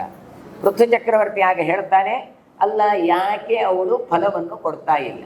ಹಾಗಾದರೆ ನಮ್ಮ ದಾರಿಷ್ಟ್ಯ ಅಲ್ವಾ ಇದು, ನಾವು ಭೂಮಿಯಲ್ಲಿ ಇಷ್ಟು ಬಿತ್ತಿದಾಗ ಅದಕ್ಕಿಷ್ಟು ಫಲ ಕೊಡಬೇಕು ಅಂತ ಇದೆ, ಆದರೆ ಕೊಡ್ತಾ ಇಲ್ಲ ಅಂತಾದರೆ ಆಕೆಯನ್ನು ನಾನು ಬಿಡೋದಿಲ್ಲ ಅಂತ ಹೇಳಿ ಭೂಮಾತೆಯನ್ನು ಗೋರೂಪವನ್ನು ತಾಳಿದಾಗ ತಾನು ಬಿಲ್ಲು ಧನಸ್ಸನ್ನು ಹಿಡ್ಕೊಂಡು ಓಡಿಸಿಕೊಂಡು ಹೋದದ್ದು. ಹಾಗಾದರೆ ಈಗ ಓಡಿಸಿಕೊಂಡು ಹೋದ ಉದ್ದೇಶ ಏನು ಕೇಳಿದರೆ, ನಾವು ಬೆಟ್ಟಿದಂತಹ ಕೃಷಿ ಇತ್ಯಾದಿಗಳು ಒಳ್ಳೆಯ ಫಲ ಬರಬೇಕು ಅಂತ. ಅದಕ್ಕೋಸ್ಕರ ಇವಳು ಹೇಳ್ತಾ ಇದ್ದಾಳೆ, ಸರಿ ರಾಜ, ನೀನು ಹೇಳಿದ ಹಾಗೆ ಕೇಳ್ತೇನೆ. ಏನು ಲಕ್ಷ್ಯ ಏನು ಕೇಳಿದರೆ ಸಂಪತ್ತು ಕೊಡಬೇಕು ಅಂತ ಅರ್ಥ. ಸರಿ, ನಾನು ಸಂಪತ್ತು ಕೊಡಲಿಕ್ಕೆ ತಯಾರು, ನನ್ನ ಹತ್ರ ಸಂಪತ್ತು ಇದೆ ಭೂಮಿಯಲ್ಲಿ. ಆದರೆ ಏನು, ಆ ಸಂಪತ್ತನ್ನು ಕರೆಯುವವರು ಧರ್ಮಭೃತಾಂಬರರಾಗಿರಬೇಕು, ಧರ್ಮಿಷ್ಠರಾಗಿರಬೇಕು. ಹಾಗಿದ್ದರೆ ನಾನು ಕೊಡಲಿಕ್ಕೆ ತಯಾರು. ಹಾಗಾದರೆ ಯಾರು? ಅದಕ್ಕೆ ಹೇಳು, ನಾನು ನನ್ನಲ್ಲಿದ್ದ ಸಂಪತ್ತನ್ನು ಕೊಡಬಲ್ಲೆ, ಕರೆಯುವವರು ಯಾರು, ಯೋಗ್ಯತೆ ಯಾರಿಗೆ ಉಂಟು ಎನ್ನುವಂತಹ ಪ್ರಶ್ನೆ. ಆ ಯೋಗ್ಯತೆಯಿಂದ ಧರ್ಮಕ್ಕೋಸ್ಕರ ಕರಿತೀರಿ ಅಂತಾದರೆ ಖಂಡಿತ ಕೊಡ್ತೇನೆ. ಈಗ ನೀನು ಯುಕ್ತನಾಗಿದ್ದಿ ಪೃಥ್ವಿ ಚಕ್ರವರ್ತಿ, ನೀನೇನು ಮಾಡು, ನನ್ನಿಂದ ಬಡಬೇಕಾದಂಥ ಸಂಪತ್ತು ಬಡಬೇಕು ಕೇಳಿದರೆ ಎತ್ತರ ತಗ್ಗಿದ್ದಂತಹ ನನ್ನನ್ನು ಕಡೆದು ಲೆವೆಲ್ ಮಾಡು, ಸಮತಟ್ಟನ್ನಾಗಿ ಮಾಡು. ಯಥಾ ವಿಸ್ಯಂದಮಾನಮ್ಮೆ ಸಮಾಂಚ ಕುರು ಸರ್ವತ್ರ, ಎಲ್ಲ ಭೂಮಿಯನ್ನು ಕೂಡ ಸಮತಟ್ಟನ್ನಾಗಿ ಮಾಡು, ಲೆವೆಲ್ ಮಾಡು ಅಂತ ಕೇಳ್ತಾ ಇದ್ದಾಳೆ. ಇದರಿಂದ ಏನು ಗೊತ್ತಾಗ್ತದೆ ಅಂದರೆ, ಆ ಕಾಲದಲ್ಲಿ ಹೇಗಿತ್ತು, ಸರ್ವತ್ರ ಬೆಟ್ಟ ಗುಡ್ಡಗಳು ಎತ್ತರ ಏರುಪೇರು ಇತ್ತು. ಎಲ್ಲಿ ಏರುಪೇರು ಇರ್ತದ ಅಲ್ಲಿ ಚೆನ್ನಾಗಿ ನೀರೇ ನಿಲ್ಲೋದಿಲ್ಲ, ಎಲ್ಲಿ ನೀರು ನಿಲ್ಲೋದಿಲ್ವ ಅಲ್ಲಿ ಭೂಮಿ ಫಲವತ್ತತೆ ಆಗೋದಿಲ್ಲ. ಹಾಗಾದರೆ ಇವತ್ತು ಭೂಮಿ ಫಲವತ್ತಾಗಬೇಕು ಕೇಳಿದರೆ ನೀರಿನ ಸೋರ್ಸ್ ಜಾಸ್ತಿ ಬೇಕು. ನೀರಿನ ಸೋರ್ಸ್ ಜಾಸ್ತಿ ಬೇಕು ಕೇಳಿದರೆ ಮಳೆ ಬಂದಾಗ ನೀರು ಅಲ್ಲಿ ನಿಲ್ಲಬೇಕು ಅಂತಾದರೆ ಸಮತಟ್ಟು ಮಾಡಬೇಕು. ಹಾಗಾದರೆ ಇವತ್ತಿನ ಕಾನ್ಸೆಪ್ಟ್ ಏನಿದೆ, ಇಂಗುಗುಂಡಿ ಅದು ಇವತ್ತು ಮಾಡಿದ್ದಲ್ಲ, ಅದು ಅವತ್ತೇ ಹೇಳಿದ್ದಾರೆ. ನಾವು ಆ ಮುಖದಲ್ಲಿ ನೋಡಿದಾಗ ತೆರೆದುಕೊಳ್ಳತ್ತೆ. ವಿಜ್ಞಾನದ ಮುಖವಾಗಿ ನೋಡಿದಾಗ ನೀರು ಇವತ್ತು ಮಳೆ ನೀರು ಬಂದದ್ದು ನೇರವಾಗಿ ಸಮುದ್ರಕ್ಕೆ ಹೋಗುತ್ತೆ. ಅಲ್ಲ, ಮಳೆ ನೀರು ಕೊಯ್ಲು ಮಾಡಿ ನಿಮ್ಮಲ್ಲಿದ್ದ ಮಾಡಿನಲ್ಲಿದ್ದ ಭೂಮಿಯಲ್ಲಿದ್ದ ನೀರು ಅಲ್ಲಲ್ಲಿ ನಿಲ್ಲಿ. ಹಾಗಾಗಿ ಹಿಂದೆ ಏನಿತ್ತು, ಒಂದು ಕೃಷಿ ಮಾಡಬೇಕು ಅಂತ ಹೇಳಿದ್ರೆ, ಗದ್ದೆ ಮಾಡಬೇಕು ಅಂತಾದ್ರೆ ಎಲ್ಲ ಒಂದೇ ಲೆವೆಲಲ್ಲಿ ಬಯಲು ಸೀಮೆಯಲ್ಲಿ ಇತ್ತು. ಆದರೆ ಈ ಪ್ರದೇಶಗಳಲ್ಲಿ ಆಗಲೇ ತಟ್ಟು ತಟ್ಟು ತಟ್ಟು ಮೇಲಿಂದು ಕೆಳಗಿದ್ದು ಹೀಗೆ. ಮೇಲೆ ನೀರು ನಿಂತ ನಂತರ ಅದು ತುಂಬಿಸಿ ಬಿಟ್ಟರೆ ಕೆಳಗಿದ್ದಕ್ಕೆ ತುಂಬರು. ಎಲ್ಲದರಲ್ಲಿಯೂ ನೀರು ನಿಲ್ತಾ ಇತ್ತು. ಎಲ್ಲ ಕಡೆ ನೀರು ನಿಂತದ್ರಿಂದ ಬಯಲು ಪ್ರದೇಶಗಳಲ್ಲಿ ಒಳ್ಳೆ ನೀರು ಸಿಗ್ತಾ ಇತ್ತು. ಮತ್ತೆ ಈಗ ಬಯಲು ಇಲ್ಲವೇ ಇಲ್ಲ, ತಟ್ಟು ಇಲ್ಲ, ಎಲ್ಲ ಮಣ್ಣು ಹಾಕಿತ್ತು, ತುಂಬಿ ಬಿಟ್ಟಿದ್ದು. ಮಳೆ ಬಂದರೆ ಎಲ್ಲಿಯೂ ನೀರು ನಿಲ್ಲೋದಿಲ್ಲ. ನೀರು ನಿಂತರೆ ನೀರು ನಿಂತದ್ದೇ ದೋಷ ಆಗಿ ಬಿಡ್ತದೆ ನಮಗೆ. ಅಯ್ಯೋ, ಇದ್ದಲ್ಲೆಲ್ಲ ಮಳೆ ನೀರು ನಿಲ್ತದೆ, ಅದೆಲ್ಲ ನೀರು ಇಳಿದು ಹೋಗಬೇಕು ಅಂತ ತೋಡು ಮಾಡಿ ಡ್ರೈನೇಜ್ ಮಾಡಿ ಎಲ್ಲ ಬಿಟ್ಟು ಬಿಟ್ಟೆವು. ಹಿಂದೆ ಎಲ್ಲ ಹೇಗಿತ್ತು, ಒಂದು ಮನೆಯಲ್ಲಿ ಕಾರ್ಯಕ್ರಮ ಆಯಿತು ಅಂತಾದರೆ ಅವರ ಮನೆಯಲ್ಲಿದ್ದ ಪಾತ್ರಗಳನ್ನೆಲ್ಲ ಅವರು ಇದ್ದು ತೊಳೆದು, ಆ ತೊಳೆದ ನೀರು ವೇಸ್ಟ್ ಆಗೋದೇ ಇಲ್ಲ. ಅವರವರ ಜಾಗದಲ್ಲಿ ಅದು ಇಂಗುತ್ತಾ ಇತ್ತು. ಮತ್ತೆ ಅದು ಕುಡಿಯುವ ನೀರಾಗಿ ಬಾವಿಗೂ ಅವರದ್ದು ತೋಟದ ಕೆರೆಗೂ ಬರ್ತಾ ಇತ್ತು. ಪ್ಯೂರ್ ಆಗಿ ಮಾಡಿಕೊಡ್ತಾ ಇದ್ದವಳು ಯಾರು? ಪೃಥ್ವಿ. ಈಗ ಎಷ್ಟೇ ಪಾತ್ರ ತೊಳಿರಿ, ಏನೇ ತೊಳಿರಿ, ಎಲ್ಲ ಡ್ರೈನೇಜ್ ಸಿಸ್ಟಮ್ ಅಂತ ಬಂತು. ಡ್ರೈನೇಜ್ಗೆ ಹೋಯಿತು, ಅದು ಎಲ್ಲಿಯೋ ಒಂದು ಕಡೆಗೆ ಹೋಗಿ ಆಯಿತು. ಆ ಡ್ರೈನೇಜ್ ಹೋದ ನಂತರ ಆ ಪ್ರದೇಶವೂ ಹಾಳಾಯಿತು, ಈ ಪ್ರದೇಶವೂ ಹಾಳಾಯಿತು. ಯಾಕೆ? ಇಲ್ಲಿ ನೀರು ನಿಲ್ಲಿಲ್ಲ, ಅಲ್ಲಿ ನೀರು ಸಾಕಾಗಲಿಲ್ಲ, ಅಂತೂ ಇಂತೂ ಪ್ರದೇಶ ಹಾಳಾಗ್ತಾ ಬಂತು. ಹಾಗಾದರೆ ಏನು? ಹಿಂದೆ ಇದೆಲ್ಲ ಕಾನ್ಸೆಪ್ಟನ್ನು ಇಟ್ಟುಕೊಂಡು ಭೂದೇವಿ ಹೇಳ್ತಾ ಇದ್ದಾಳೆ, ನನ್ನನ್ನು ಸಮ ಮಾಡು. ಮತ್ತು ಸಮ ಮಾಡುದು ಲೆವೆಲ್ ಮಾಡಿ ಅಂತ ಹೇಳಿದ್ರೆ ಈಗಿನ JCB ಬಂದಾಗೆ ಪೂರ್ತಿ ಒಂದೇ ತಟ್ಟು ಮಾಡು ಅಂತ ಅರ್ಥ ಅಲ್ಲ ಅದಕ್ಕೆ. ಮತ್ತೆ ತಟ್ಟು ಮಾಡಿ ಸ್ವಲ್ಪ ಸ್ವಲ್ಪ ಜಾಗವನ್ನು ಸಮತಟ್ಟನ್ನಾಗಿ ಮಾಡಿ ಆ ನೀರನ್ನು ಹಿಡಿದುಕೊಳ್ಳುವ ಹಾಗೆ ಮಾಡಬೇಕು ಅಂತ ಅರ್ಥ. ಅದನ್ನು ಭೂದೇವಿ ಹೇಳ್ತಾ ಇದ್ದಾಳೆ. ಹೀಗೆ ಮಾಡಿತು ಅಂತಾದರೆ ನಾನು ಎಲ್ರಿಗೂ ಹಾಲನ್ನು ಉಣಿಸ್ತೇನೆ. ಅಂದ್ರೇನು? ಎಲ್ಲ ನೀರು ಭೂಮಿಯಲ್ಲಿ ಇಂಗಿತು ಅಂತಾದರೆ, ಅಲ್ಲಿ ನೀವು ಬೀಜವನ್ನು ಬಿತ್ತಿತು ಅಂತಾದರೆ ಎಲ್ರಿಗೂ ಒಳ್ಳೆಯಾದಂಥ ಫಲವನ್ನು ನಾನು ಕೊಡ್ತೇನೆ. ಹಾಗಾಗಿ ನೀನು ನಗರೀಕರಣ ಮಾಡುವುದರ ಬಗ್ಗೆ ಗಮನ ಕೊಡು. ತತ ಉತ್ಸಾರಯಾಮಾಶ ಶೈಲಾನ್ ಶತಸಹಸ್ರಜ ಧನುಃಕೋಟ್ಯ ಪೃಥುರ್ವೈನ್ಯ ಪೇರಶೈಲ ವಿಮರ್ದಿತ. ಇವ ಏನು ಮಾಡಿದ? ತನ್ನ ಧನುಷ್ಕೋಟಿಯಿಂದ, ಧನುಸ್ಸಿನ ತುದಿಯಿಂದ ಎಲ್ಲ ಬೆಟ್ಟದ ಶಿಲೆಯನ್ನು 100,000 ಹೋಳು ಮಾಡಿದಂತೆ ತುಂಡು ಮಾಡಿ ಭೂಮಿಗೆ ಕೃಷಿಗೆ ಯೋಗ್ಯವಾದಂಥ ಸಮತಟ್ಟಾದ ಭೂಮಿಯನ್ನು ಮಾಡಿದ. ನಾವು ಇವತ್ತು ಹೇಳ್ತೇವಲ್ಲ, ಶಿಲೆಯನ್ನು ಎಳೆದು ತೋಟ ಇಟ್ಟು ಮತ್ತು ಇಟ್ಟು ಆ ಕಲ್ಲನ್ನು ಒಡೆದು ಆಮೇಲೆ ಮಣ್ಣೆಲ್ಲ ಹಾಕಿ ಲೆವೆಲ್ ಮಾಡಿ ಅಲ್ಲಿ ನೀರು ನಿಂತು ಕೃಷಿ ಮಾಡುವ ಹಾಗೆ ಮಾಡಿ ನೋಡಿ. ಈ ರೀತಿಯಾದಂತಹ ಒಂದು ಚಿಂತನೆ ಆ ಕಾಲದಲ್ಲೇ ಕೊಟ್ಟಿದ್ರು. ಇತ್ತಂ ವೈನ್ಯಸ್ತದಾ ರಾಜ ಮಹೀಂ ಚಕ್ರೇ ಸಮಾಂತತಃ ಮನ್ವಂತರೇ ಸ್ವತೀತೇಶು ವಿಷಮಾಸೀತ್ ವಸುಂಧರ. ಈ ರೀತಿಯಾಗಿ ಪೃಥ್ವಿ ಚಕ್ರವರ್ತಿ ವಿಷಮವಾದ ವಸುಂಧರೆಯನ್ನು, ಎತ್ತರ ತಗ್ಗುಳ್ಳಂಥ ಭೂದೇವಿಯನ್ನು ಅನೇಕ ಮನ್ವಂತರಗಳ ಕಾಲ ಕೃಷಿಗೆ ಯೋಗ್ಯ ಮಾಡುವ ಹಾಗೆ ಮಾಡಿದ. ಹಾಗಾಗಿಯೇ ಈ ಲೋಕಕ್ಕೆ ಪೃಥ್ವಿ ಲೋಕ ಅಂತ ಹೆಸರು ಬರುತ್ತೆ. ಸ್ವಭಾವೇನಾಭವನ್ ಕ್ಯಸ್ಯಾಹ ಸಮಾನಿ ವಿಷಮಾನಿ ಚ ಚಾಕ್ಷುಷಸ್ಯಾಂತರೇ ಪೂರ್ವಮಾಸೀದೇವಂ ತದಾ ಕಿಲ. ಇದು ಯಾವಾಗ ಅಂತ ಕೇಳಿದರೆ ಚಾಕ್ಷುಷ ಮರುವಂತರಕ್ಕಿಂತ ಹಿಂದೆ ಈ ನಡೆದಂಥ ಘಟನೆ ಅಂತ ಹೇಳ್ತಾರೆ. ಚಾಕ್ಷುಷಸ್ಯಾಂತರೇ ಪೂರ್ವಂ. ಈ ಭೂಮಿ ಸ್ವಾಭಾವಿಕವಾಗಿ ತಗ್ಗು ಎತ್ತರ ಪ್ರದೇಶದಿಂದ ಕೂಡಿತ್ತು. ಆಗ ಈತ ಅದನ್ನು ಕೃಷಿಗೆ ಯೋಗ್ಯವಾದಂತಹ ಸಮತಟ್ಟಾದ ಭೂಮಿಯನ್ನು ಆಗಿ ಮಾಡಿದ. ಅದಕ್ಕೋಸ್ಕರ ಸಮಾನಿ ವಿಷಮಾನಿ ಚ, ವಿಷಮವಾದ ಪ್ರದೇಶವನ್ನು ಸಮವನ್ನಾಗಿ ಮಾಡಿದ. ನಹಿ ಪೂರ್ವ ವಿಸರ್ಗೇ ವೈ ವಿಷಮೇ ಪೃಥ್ವೀತಲೇ ಪ್ರತಿಭಾಗ ಪುರಾಣಾಂಬ ಗ್ರಾಮಾಣಾಂಬ ತದಾಭವತ್. ಋತುಚಕ್ರವರ್ತಿಗಿಂತ ಮೊದಲು ಈ ಪೃಥ್ವಿ ಆದರೂ ಸಮತಟ್ಟಾಗಿರಲಿಲ್ಲ ಅಂತಾಯಿತು. ಅಷ್ಟು ಮಾತ್ರ ಅಲ್ಲ, ಪುರ ಆಗಲಿ ಗ್ರಾಮ ಆಗಲಿ ಇಂಥ ವಿಭಾಗಗಳೇ ಇರ್ತಿಲ್ಲ. ಅಂದರೆ ನಗರೀಕರಣ ಏನಿವತ್ತು ನಾವು ಹೇಳ್ತೇವೆ, ಪ್ಲ್ಯಾನಿಂಗ್ ಸಿಟಿಯಿಂದ ಒಂದು ಗ್ರಾಮ ಮಾಡಬೇಕಾದ್ರೆ ಅಲ್ಲಿ ಎಲ್ಲವೂ ವ್ಯವಸ್ಥೆಗಳು ಬೇಕು. ಅದನ್ನು ಪ್ಲ್ಯಾನ್ ಮಾಡಬೇಕು ಅಂತ ಹೇಳ್ತಾರೆ. ಅದೇ ರೀತಿಯಾಗಿ ಮಾಡಿದವ ಯಾರು ಹೇಳಿದರೆ ಇಂತಹ ಪೃಥ್ವಿ ಚಕ್ರವರ್ತಿ ಮೊದಲು ಗ್ರಾಮಗಳನ್ನು ಮಾಡಿದ. ಆ ಗ್ರಾಮದವರು ಸೇರ್ಲಿಕ್ಕೆ ಅಲ್ಲಿ ಪುರ ಅಂತ ಮಾಡಿದ. ಆ ಪುರದವರೆಲ್ಲ ಸೇರಿದಾಗ ಅದನ್ನು ಪಟ್ಟಣ ಅಂತ ಮಾಡಿದ. ಸಿಟಿ ಅಂತ ಹೇಳ್ತೇವೆ, ಅದೆಲ್ಲವನ್ನು ಕೂಡ ನಿರ್ಮಾಣ ಮಾಡಿದವ ಪೃಥ್ವಿ ಚಕ್ರವರ್ತಿ. ಪತತ್ಯಸ್ಮಿನ್ ದೇಶಾಂತರ ವಾಣಿಜ್ಯಾರ್ಥಿನಃ ಅಂತ ಹೇಳ್ತಾರೆ. ಅಂದರೆ ಇದಕ್ಕೆ ಪಟ್ಟಣ ಅಂತ ಪಟ್ಟಣ ಅಂತ ಯಾಕೆ ಬಂದು ಕೇಳಿದರೆ ಪತ್ತನ, ಪತ್ತನ ಅಂತ ಯಾಕೆ ಬಂದು ಕೇಳಿದರೆ ಪತತಿ ಅಸ್ಮಿನ್, ಎಲ್ಲರೂ ಇಲ್ಲೇ ಬಂದು ಬೀಳುದು ಅಂತ. ಅಂದ್ರೇನು? ವ್ಯಾಪಾರಕ್ಕೆ ಅದಕ್ಕೆ ಎಲ್ಲ ನಾವು ಹೇಳ್ತೇವೆ ಎಲ್ಲ ಪೇಳಿಗೆ ಹೋಗುದು ಅಂತ, ಹಳ್ಳಿಗೆ ಯಾರು ಹೋಗುದಿಲ್ಲ ಅಂತ. ಅದೇ ಹೇಳ್ತಾರೆ ಹಾಗೆ ಅಂತ, ಬಂದು ಬೀಳೋದೇ ಇಲ್ಲಿ ಅಂತ. ಯಾಕೆ ಬೀಳ್ತಾರೆ ಅಂತ ಕೇಳಿದರೆ ವಾಣಿಜ್ಯಾರ್ಥಿನ ಅಂತ ಹೇಳಿ, ವ್ಯಾಪಾರಕ್ಕೋಸ್ಕರ. ಎಲ್ಲಿ ಜನ ಸೇರ್ತಾರೋ ಅಲ್ಲಿ ವ್ಯಾಪಾರ ಚೆನ್ನಾಗಾಗತ್ತೆ. ಹಾಗಾಗಿ ಎಲ್ಲಿ ಅಂಗಡಿಯನ್ನು ತೆಗೆದಿರ್ತೀರಲ್ಲ ಅಲ್ಲಿ ಎಲ್ಲ ಜನ ಬರ್ಲಿಕ್ಕೆ ಆರಂಭ ಆಗ್ತಾರೆ. ಜನ ಬರ್ತಾ ಇದ್ದಾಗ ಸಿಟಿ ಎನ್ನುವಂಥದ್ದು ಡೆವಲಪ್ಮೆಂಟ್ ಆಗ್ತಾ ಹೋಗ್ತದೆ. ನ ಸಸ್ಯಾನಿ ನ ಗೋರಕ್ಷ್ಯಾ ನ ಕೃಷಿರ್ನ ಮಣಿಪಥಃ ನೈವ ಸತ್ಯಾನೃತಂ ತತ್ರ ನ ಲೋಭೋ ನ ಚ ಮತ್ಸರಃ ವೈವಸ್ವತೇಂತರೇ ಚಾಸ್ಮಿನ್ ಸಾಂಪ್ರತಂ ತಪಸ್ಥಿತೆ ವೈನ್ಯಾತ್ ಪ್ರಭೃತಿ ರಾಜೇಂದ್ರ ಸರ್ವಸ್ಯೈತಸ್ಯ ಸಂಭವಃ. ಇಲ್ಲಿ ಹೇಳಬೇಕಾದ್ರೆ ರಾಜೇಂದ್ರ ಅಂತ ಕರೀತಾಳೆ ನೋಡಿ, ಆಗ ವಸುಂಧರ ಅಂತ. ಈಗ ರಾಜೇಂದ್ರ ಅಂತ, ನೀನು ರಾಜ ಅಂತ ಒಪ್ಪಿಕೊಂಡಿದ್ದಾಳೆ. ಹಾಗಾಗಿ ಹೇಳ್ತಾ ಇದ್ದಾಳೆ, ನೀನು ಸಸ್ಯಗಳನ್ನು ಬೆಳೆಸು. ಇದು ಈ ಯಾವ ವೈನ್ಯ ಅಂದರೆ ಈ ಪೃಥು ಚಕ್ರವರ್ತಿ ಬಂದ ನಂತರ ಈ ಪಟ್ಟಣದ ವ್ಯವಸ್ಥೆ ಬಂತು. ಅಲ್ಲಿವರೆಗೆ ನ ಸಸ್ಯಾಣಿ ನ ಗೋರಕ್ಷ್ಯಾ ನ ಕೃಷಿರ್ನ ಮಣಿಪಥಃ ನೈವ ಸತ್ಯಾನೃತಂ ತತ್ರ ನಲೋಭೋ ನ ಚ ಮತ್ಸರ ಅಂತ ಹೇಳಿ. ಅಂದರೆ ಅಷ್ಟರವರೆಗೆ ಇರಲಿಲ್ಲ ಅಂತಲ್ಲ, ಗೆಡ್ಡೆ ಗೆಣಸುಗಳನ್ನೆಲ್ಲ ತಿಂತಾ ಇದ್ರು. ಆದರೆ ಒಂದು ಹೊಸದಾದಂತಹ ಕೃಷಿಯನ್ನು ಮಾಡಿಕೊಂಡು ಅದರಿಂದ ಬೆಳೆಯನ್ನು ಪಡೆದು ಅದರಲ್ಲಿ ವ್ಯಾಪಾರ ಅದು ಜಾಸ್ತಿ ಆದರೆ ಇನ್ನೊಂದು ಪ್ರದೇಶಕ್ಕೆ ಕಳಿಸೋದು, ಅದರಿಂದ ವಸ್ತುವನ್ನು ಬದಲಿ ಮಾಡಿಕೊಂಡು ಬರೋದು, ಇದೆಲ್ಲ ಇರಲಿಲ್ಲ ಅಂತ ಹೇಳ್ತಾರೆ. ಹಾಗಾಗಿ ಸಸ್ಯಗಳನ್ನು ಬೆಳೆಸುವ ಕ್ರಮ ಈ ಪೃಥು ಚಕ್ರವರ್ತಿ ಡೆವಲಪ್ಮೆಂಟ್ ಮಾಡಿದ. ಅಲ್ಲಿಂದ ಗೋರಕ್ಷಿಯ, ಗೋರಕ್ಷಣೆಗಳು, ದನ, ಅದಕ್ಕೆ ಮತ್ತೊಂದಿಷ್ಟು ಮಾಡಿದ್ರಾಗ ಆ ಎತ್ತುಗಳು ಬರ್ತವೆ. ಅಲ್ಲಿಂದ ಗೋ ಸಂಪತ್ತು ವೃದ್ಧಿ ಆಗತ್ತೆ, ಅವುಗಳಿಂದ ಕರುಗಳು ಹುಟ್ಟಿಕೊಳ್ತವೆ. ಅದರಲ್ಲಿ ಬಂದಂತೆ ಸೆಗಣಿನ ಮತ್ತೆ ಕೃಷಿ ಉಪಯೋಗ ಮಾಡಬಹುದು. ಹೀಗೆ ಇಂಥದ್ದೆಲ್ಲವನ್ನು ಕೂಡ ಪ್ಲ್ಯಾನ್ ಮಾಡಿಕೊಟ್ಟವ ಯಾರು? ಪೃಥ್ವಿ ಚಕ್ರವರ್ತಿ.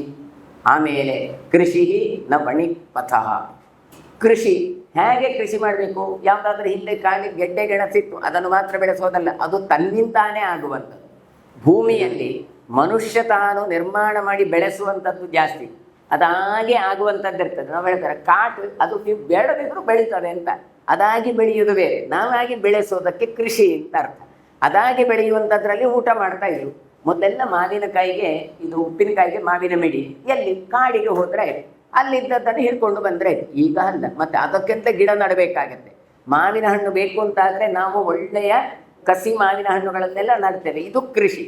ಅದಾಗಿ ಬೆಳೀತಾ ಇತ್ತು ಹಿಂದೆ ಕೂಡ, ಅದನ್ನು ಉಪಯೋಗ ಮಾಡ್ತಾ ಇದ್ರು. ಆದರೆ ಹೆಚ್ಚು ಅವಶ್ಯಕತೆಗಿಂತ ಹೆಚ್ಚು ಬೇಕಾದಂತಹ ಯಾವ ಹಣ್ಣು ಹಂಪಳುಗಳು ಬೇಕು ಅದು ಮಾಡುವ ಕ್ರಮ ಅಲ್ಲಿಂದ ಬೆಳೆಯಿತು.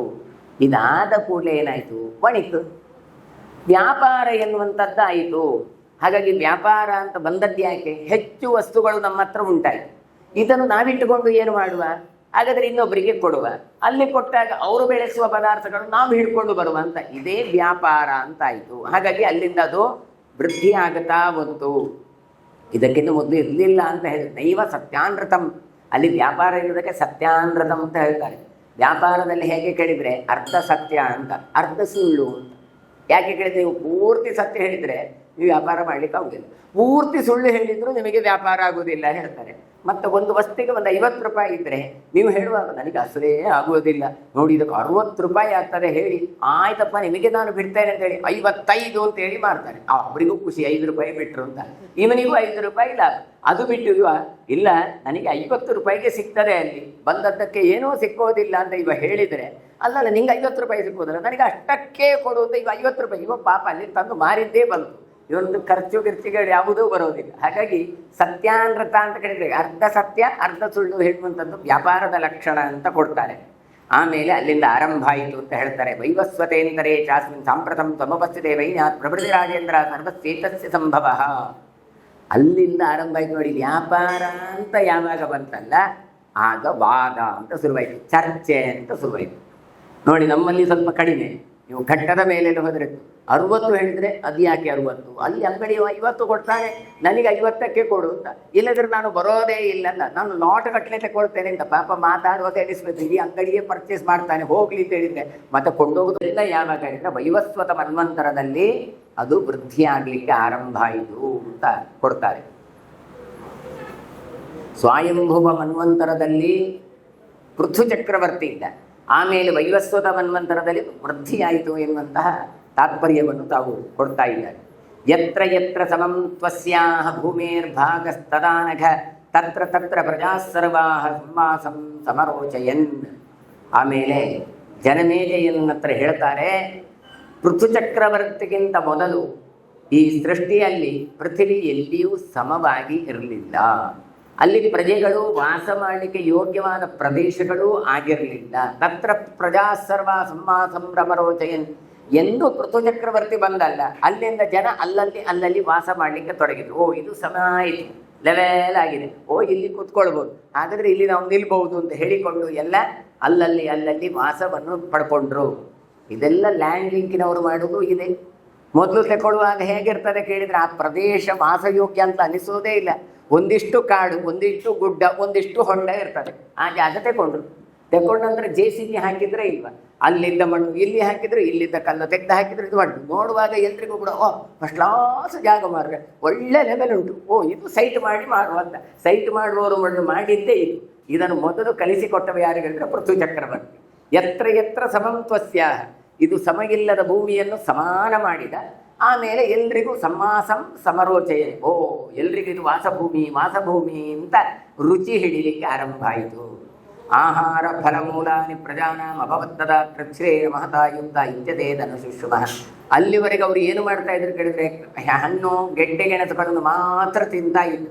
ಭೂಮಿಯಲ್ಲಿ ಏನು ಮಾಡ್ಲಿಕ್ಕೆ ಆಗ್ತಾ ಇರಲಿಲ್ಲ. ಈಗ ಸಮತಟ್ಟಾಯ್ತಾ ಇಲ್ವಾ, ಎಲ್ಲರೂ ಕೂಡ ಏನು ಮಾಡಿದ್ರು, ಈಗ ಆರಾಮವಾಗಿ ಜೀವನ ಸಾಗಿಸ್ಲಿಕ್ಕೆ ಆರಂಭ ಮಾಡಿದ್ರು. ಅಲ್ಲಿವರೆಗೆ ಕೃಚ್ಛ್ರೇಣ ಮಹತಾಯುಕ್ತ, ಬಹಳ ಕಷ್ಟಪಟ್ಟು ಜೀವನ ಸಾಗಿಸ್ತಾ ಇದ್ರು. ಎಂದು ಪೃಥು ಚಕ್ರವರ್ತಿ ಬಂದ, ಅಲ್ಲಿಂದ ಜನರಿಗೆ ಅನುಕೂಲತೆಗಳು ಜಾಸ್ತಿ ಆಯಿತು. ಸಂಕಲ್ಪಯಿತ್ವಾ ವತ್ಸಂ ಮನುಂ ಸ್ವಯಂಭುವಂ ಪ್ರಭಂ ತ್ವಸ್ಮಿನ್ ಪಾಣವು ನರವ್ಯಾಘ್ರ ದುದೋಹ ಪೃಥಿವೀಂ ಪೃಥು. ಆಮೇಲೆ ಇವಳು ಹೇಳ್ತಾಳೆ ಭೂದೇವಿ, ಪುರುಷ ಶ್ರೇಷ್ಠ, ನೀನು ಹೇಳಿದಾಗ ಈಗ ನಗರ ಎಲ್ಲ ಸರಿಯಾಯಿತು. ಈಗ ನೀನೇನು ಮಾಡಬೇಕು ಗೊತ್ತಾ, ಸ್ವಯಂಭುವ ಮನುವನ್ನು ಕರುವನ್ನಾಗಿ ಮಾಡಿ ನನ್ನನ್ನು ಕರಿ, ನನ್ನನ್ನು ದೋಹನ ಮಾಡು. ನನ್ನ ಹತ್ರ ಸಂಪತ್ತು ಇದೆ ಭೂಮಿಯಲ್ಲಿ, ಆದರೆ ಆ ಸಂಪತ್ತನ್ನು ತೆಗಿಬೇಕಾದ್ರೆ ನಾನು ದನ ಆದರೆ ಇನ್ನೊಂದು ಕರು ಬೇಕು. ಆ ಕರು ಯಾರು ಅಂತ ಕೇಳಿದರೆ ಸ್ವಯಂಭುವಂ ಪ್ರಭುಂ. ಆ ಕಾಲದಲ್ಲಿ ಒಡೆಯನಾದವನು ಸ್ವಯಂಭುವ, ಹಾಗಾಗಿ ಅವನನ್ನು ಹಿಡಿದುಕೊಂಡು ನನ್ನನ್ನು ದೋಹನ ಮಾಡು, ಹಾಲು ಕರೆಯುವಂತೆ ನೀನು ಕರಿ. ಕರೆದಾಗ ಸಸ್ಯ ಜಾತಾನಿ ಸರ್ವಾಣಿ ಪೃಥುರ್ವೈನ್ಯ ಪ್ರತಾಪವಾನ್ ತನ ತೇನ ಅನ್ನೇನ ಪ್ರಜಾಸ್ತಾತ ವರ್ತಯಂತೇದ್ಯ ಸರ್ವಶಃ. ಪೃಥ್ವಿ ಚಕ್ರವರ್ತಿಯನ್ನು ಹೇಳುವಾಗ ಹೇಳ್ತಾರೆ, ಪ್ರಜಾವಂತ, ಅವನಿಗೆ ಬಹಳಷ್ಟು ಪ್ರಜೆಗಳಿದ್ರು, ಆವಾಗಲೇ ಬಹಳಷ್ಟು ಪ್ರಜಾಸ್ತಾತಃ ಅಂತ ಹೇಳ್ತಾರೆ. ಪ್ರಜೆಗಳಿಗೆ ಒಡೆಯನಾಗಿದ್ದ ಈತ. ಹಾಗಾಗಿ ಸ್ವಯಂಭುವ ಮನುವನ್ನು ಭೂಮಾತೆಯ ಕರುವನ್ನಾಗಿ ಮಾಡಿಟ್ಟು ಅನೇಕ ಸಸ್ಯಗಳನ್ನು ತಾನು ಕರೆದ. ಸಸ್ಯ ಜಾತಾನಿ ಅಂದರೆ ಬೇರೆ ಬೇರೆ ರೀತಿಯಾದಂಥ ಗಿಡಗಳನ್ನು ತಾನು ಬೆಳೆಸಲಿಕ್ಕೆ ಆರಂಭ ಮಾಡ್ತಾನೆ. ಇದರಿಂದ ಏನಾಯಿತು ಅಂತ ಕೇಳಿದರೆ, ಎಷ್ಟೋ ಜನರಿಗೆ ಬದುಕಾಯಿತು ಅಂತ ಕೊಡ್ತಾರೆ. ಹಾಗಾಗಿ ಇಂದು ಕೂಡ ಎಷ್ಟೋ ಜನ ಇಂತಹ ಸಸ್ಯಗಳಿಂದ ಬದುಕುತ್ತಾ ಇದ್ದಾರೆ. ಕೃಷಿ ಎನ್ನುವಂಥದ್ದು ಅವತ್ತಿನಿಂದ ಆರಂಭಗೊಂಡಿತು. ಕೃಷಿಭಿ ಸ್ತೂಯತೆ ಚಾಪಿ ಪುನರ್ದುಗ್ಧ ಸುಂದರ ವತ್ಸ ಸೋಮೋ ಭವತ್ತೇಷಾಂ ದೋಗ್ಧ ಪಂಗಿರಸಸ್ಸುತಃ ಬೃಹಸ್ಪತಿರ್ಮಹಾತೇಜಾ ಪಾತ್ರಂ ಛಂದಾಂಸಿ ಭಾರತ ಕ್ಷೀರಮಾಸೀದನುಭವಂ ತಪೋ ಬ್ರಹ್ಮ ಚ ಶಾಶ್ವತಂ. ಆಮೇಲೆ ಮತ್ತೆ ಇವರು ಏನು ಮಾಡ್ತಾರೆ ಕೇಳಿದರೆ, ಋಷಿಭಿ ಸ್ತೂಯತೆ ಚಾಪಿ, ಋಷಿಗಳೆಲ್ಲ ಮತ್ತೆ ಸ್ತೋತ್ರ ಮಾಡಲಿಕ್ಕೆ ಶುರು ಮಾಡಿದ್ರು. ಹಾಗಾಗಿ ಮತ್ತೆ ತೇಜಸ್ವಿಯಾದಂತಹ ಅಂಗಿರಸರ ಮಗನಾದಂತಹ ಬೃಹಸ್ಪತ್ಯಾಚಾರ್ಯರು ಅವರು ಕರೀಲಿಕ್ಕೆ ಶುರು ಮಾಡಿದರು. ಅವರು ಏನು ಮಾಡಿದ್ರು ಕೇಳಿದರೆ, ಚಂದ್ರನನ್ನು ಕರುವನ್ನಾಗಿ ಮಾಡಿದರು, ಭೂಮಿಯನ್ನು ಕರೀಲಿಕ್ಕೆ ಆರಂಭ ಮಾಡಿದ್ರು. ಕರೆದದ್ದೇ ತಡ. ಅವ್ರದ್ದು ಯಾವುದು ಅಂತಾಗಿತ್ತು ಕೇಳ್ತಾರೆ, ಆಗ ವೇದ ಎನ್ನುವಂಥದ್ದು ಸುಕ್ಕಿಕೊಂಡಿತು ಅಂತ ಹೇಳ್ತಾರೆ. ವೇದಗಳೇ ಪಾತ್ರೆ ಆಯಿತು. ವತ್ಸ ಸೋಮೋ ಅಭವತ್ತೇಷಂ ದೋಗ್ಧ ಅಂಗಿರಸಸ್ಸುತ, ಅಂಗಿರಸರ ಮಗನಾದಂತಹ ಚಂದ್ರ ತಾನು ಕರೀಲಿಕ್ಕೆ ಶುರು ಮಾಡ್ತಾನೆ. ಪಾತ್ರಂ ಛಂದಾಂಸಿ ಭಾರತ, ಛಂದಸ್ಸು ಅಂದರೆ ವೇದಗಳು ಅಂತ ಅರ್ಥ. ಹಾಗಾಗಿ ವೇದಗಳೇ ಪಾತ್ರೆ ಆದವು. ಗೋಮಾತೆಯ ಮೂಲಕ ತಾನು ಶ್ರೇಷ್ಠವಾದಂತಹ ಶಾಶ್ವತವಾದ ವೇದ ಎನ್ನುವಂತಹ ಹಾಲಿನ ರೂಪದಿಂದ ಅವುಗಳು ಹೊರಹೊಮ್ಮಿತು ಅಂತ ಅರ್ಥ. ಕ್ಷೀರಮಾಸೀದ್ ಅನುಭವಂ ತಪೋ ಬ್ರಹ್ಮಚ ಶಾಶ್ವತಂ, ಶಾಶ್ವತವಾದ ಮೋಕ್ಷವನ್ನು ಪಡೆದರು. ಅಂದರೆ ವೇದ ಅಧ್ಯಯನದಿಂದ ಜ್ಞಾನ ಸಂಪಾದನೆಯಿಂದ ಭಗವದ್ ದರ್ಶನ, ಭಗವಂತನ ಒಂದು ಅನುಗ್ರಹದಿಂದ ಮೋಕ್ಷ ಸಾಧನೆ. ಹೀಗೆ ಆಗಲಿಕ್ಕೆ ಕಾರಣ ಆಯಿತು. ಹಾಗಾದರೆ ಅಲ್ಲಿಂದ ಮುಂದೆ ವೇದೋಕ್ತ ಕರ್ಮಗಳ ಆರಂಭ ಆಯಿತು. ಅಂದರೆ ಕೃತ್ಯ ಚಾಂದ್ರಾಯಣಾದಿ ವ್ರತಗಳಿರ್ಬೋದು, ಅಗ್ನಿಹೋತ್ರಾದಿಗಳಿರ್ಬೋದು, ಅಥವಾ ವೇದದಲ್ಲಿ ಪ್ರತಿಪಾದ್ಯವಾದಂಥ ಶೌತ ಸ್ಮಾರ್ತಾದಿ ಕರ್ಮಾನುಷ್ಠಾನಗಳು ಎಲ್ಲದಕ್ಕೂ ಕಾರಣೀಕರ್ತ ಯಾರಾಗ್ತಾನೆ ಹೇಳಿದರೆ ಪೃಥು ಚಕ್ರವರ್ತಿ ಆಗ್ತಾನೆ. ಪುನಃ ಪುನಃ ದೇವಗಣೈ ಪುರಂದರ ಪುರೋಗಮೈ ಕಾಂಚನಂ ಪಾತ್ರಮಾದಾಯ ದುಗ್ಧೇಯಂ ಶೂಯತೆ ಮಹಿ ವತ್ಸಸ್ತು ಮಗವಾನಾಸಿ ದೋಗ್ಧಾಚ ಸವಿತಾ ಪ್ರಭೋ ಕ್ಷೀರಮೂರ್ಯಸ್ಕರಂ ಲೋಕೆ ವರ್ತಂತೆ ಏನ ದೇವತಾ.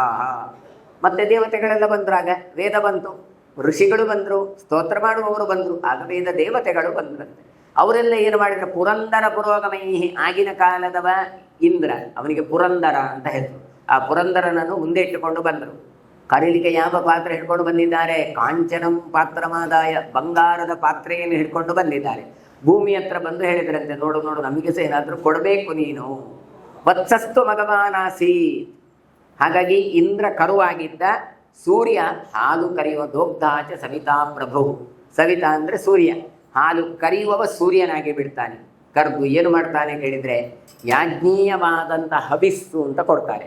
ಯಜ್ಞಕ್ಕೆ ಉಪಯೋಗ ಮಾಡುವಂಥ ಯಾವ ಪದಾರ್ಥಗಳಿದ್ದಾವೆ ಅವುಗಳಿಗೆಲ್ಲ ಹವಿಸ್ಸು ಅಂತ ಅರ್ಥ. ಪಿತೃಶ್ರಾದ್ದಕ್ಕೆ ಉಪಯೋಗ ವಸ್ತುಗಳೇ ಅದೆಲ್ಲ ಕವಿಸ್ಸು ಅಂತ ಅರ್ಥ. ಹಾಗಾದರೆ ಇಂತಹ ಹವಿಸ್ಸನ್ನು ಬಂಗಾರದ ಪಾತ್ರೆಯಲ್ಲಿ ಕರೆದುಕೊಂಡ್ರು. ಪಿತೃಭಿ ಬ್ರೂಯತೆ ಜಾಪಿ ಪುನರ್ದುಗ್ಧ ಸುಂದರ ರಾಜತಂ ಪತ್ರಮಾದಾಯ ಸ್ವಧಾಮ ಮಮಿತಕ್ರಮೀ ಯಮೋ ವೈವಸ್ವತಸ್ತೇಷಾಂ ಆಸೀರ್ವತ್ಸಃ ಪ್ರತಾಪವಾನ್ ಅಂತಕಶ್ಚಾಭವದ್ದೋಗ್ಧ ಕಾಲೋ ಲೋಕ ಪ್ರಕಾಳನಃ. ಅಷ್ಟೊತ್ತಿಗಾಗುವಾಗ ಪಿತೃದೇವತೆಗಳು ಅಂತ ಬಂದು, ಪಾತೀತಿ ಪಿತ, ನಮ್ಮನ್ನು ರಕ್ಷಣೆ ಮಾಡುವವರು, ಅಂತಹ ದೇವತೆಗಳದ್ದು ಒಂದು ಗಣನ ಇದೆ. ವಸು ರುದ್ರ ಆದಿತ್ಯ ಎನ್ನುವಂಥ ಈ ದೇವತೆಗಳೆಲ್ಲ. ಹಾಗಾಗಿ ಈ ಪಿತೃಗಳೇನು ಮಾಡಿದ್ರು? ಬೆಳ್ಳಿಯ ಪಾತ್ರವನ್ನು ಹಿಡ್ಕೊಂಡು ಬಂದ್ರಂತೆ ನೋಡಿ. ಹಾಗಾಗಿ ಯಾವತ್ತೂ ಕೂಡ ಪಿತೃಗಳಿಗೆ ಬೆಳ್ಳಿ ಇಷ್ಟ. ಅವರು ಅರ್ಥಾತ್ ಕರ್ತವ್ಯವನ್ನು ಯಾರನ್ನು ಇದು ಮಾಡಿದ್ರು ಕೇಳಿದರೆ ಅಲ್ಲಿ ದೇವತೆಗಳು ಹವಿಸ್ಸು, ಇಲ್ಲಿ ಕವಿಸ್ಸು ಅಂತ ಕೇಳ್ತಾರೆ. ಯಾರು ಕವ್ಯ ಅಂತ ಕೇಳಿದರೆ ಅದಕ್ಕೋಸ್ಕರ ಹೇಳ್ತಾರೆ ವೈವಸ್ವತಸ್ತೇಷಾಂ ಆಸೀತ್. ಯಮನನ್ನು ಕರುವನ್ನಾಗಿ ಬಂತು. ಹಾಗಾಗಿ ಯಮ ಕರುವಾಗಿ ನಿಲ್ತಾನೆ. ಆಮೇಲೆ ಕರೆಸಿಕೊಂಡ್ರು ಯಾರನ್ನು? ಕಾಲ ದೋಗ್ಧ ಕಾಲೋ ಲೋಕ ಪ್ರಕಾಳನಃ. ಕಾಲನನ್ನು ಕರೆದ್ರು. ಕಾಲ ಅಂದರೆ ಯಮ ಅನ್ನದ್ದೇ ಇನ್ನೊಂದು ರೂಪ. ಹಾಗಾಗಿ ಅವರನ್ನೆಲ್ಲ ಕರೆದ್ರು ಅಂತ ಹೇಳ್ತಾರೆ. ಆಹಾರ ಧಾನ್ಯಗಳೇ ವೇದಗಳು ಹವಿಷ್ ಪದಾರ್ಥಗಳೆಲ್ಲ ಬಂತು. ಕೊನೆಗೆ ಎಲ್ಲಿವರೆಗೆ ಬಂತಂದರೆ ಕಾಲದವರೆಗೆ ಬಂತು. ಅದೆಲ್ಲವನ್ನು ತಾವು ಕರೀತಾರೆ. ಆಮೇಲೆ ನಾಗೈಸ್ತು ಶ್ರೂಯತೆ ದೋಗ್ಧ ಮತ್ಸಂ ಕೃತ್ವಾ ತಕ್ಷಕಂ ಅಲಾಭು ಪಾತ್ರಮಾದಾಯ ವಿಷಂ ಕ್ಷೀರಂ ತರೋತ್ತಮ ತೇಷಾಂ ಐರವತೋ ದೋಗ್ಧ ಧೃತರಾಷ್ಟ್ರ ಪ್ರತಾಪವಾನ್ ನಾಗಾನಾಂ ಭರತಶ್ರೇಷ್ಠ ದರ್ಪಾಣಾಂಚ ಮಹೀಪದೇ ತೇನೈವ ವರ್ತಯಂತ್ಯುಗ್ರಾಹ ಮಹಾಕಾಯ ಮಹಾಬಲಾಹ ತದಾಹಾರಸ್ತದಾಚಾರಸ್ತದ್ವೀರ್ಯಸ್ತದುಪಾಶ್ರಯಾಃ. ಆಮೇಲೆ ನಾಗಗಳೆಲ್ಲ ಬಂತು, ಹೆಡೆ ಉಳ್ಳವುಗಳೆಲ್ಲ. ಅವುಗಳು ಏನು ಮಾಡಿದ್ದು ಕಡಿದರೆ ತಕ್ಷಕನನ್ನು ಕರ್ಕೊಂಡು ಬಂದು, ತಕ್ಷಕ ನೀನು ಬಾ, ನೀನು ಕರುವಾಗು, ದನವನ್ನು ಕರೆಯುವ ಅಂತ ಹೇಳಿ. ಸರಿ, ಕರೆಯುವ ಯಾವುದು ಪಾತ್ರ ಬೇಕಲ್ಲ, ಪಾತ್ರ ಯಾವ ಒಂದು. ನಾವೆಲ್ಲಾದರೆ ತಾಮ್ರ, ತಾಳೆ, ಬೆಳ್ಳಿ ಅಂತೆಲ್ಲ ಆಯ್ತು. ಈಗ ಹೇಳ್ತಾರೆ ಸೋರೆಕಾಯಿ ಅಲಾಬು ಅಂತ ಹೇಳ್ತಾರೆ. ಸೊರೆಕಾಯಿಯ ಪಾತ್ರವನ್ನು ಮಾಡಿದ್ರಂತೆ. ಸೊರೆಕಾಯಿಯನ್ನು ನೋಡಿ ತುಂಡು ಮಾಡಿ ಒಳಗಿಂದ ಬೀಜ ಎಲ್ಲ ತೆಗೆದ್ರೆ ಅದು ದೊಡ್ಡ ಒಂದು ಟ್ಯೂಬಿನಾಗೆ ಆಗುತ್ತೆ. ಹಾಗಾಗಿ ಆ ಪಾತ್ರದಲ್ಲಿ ಕರೆದ್ರಂತೆ.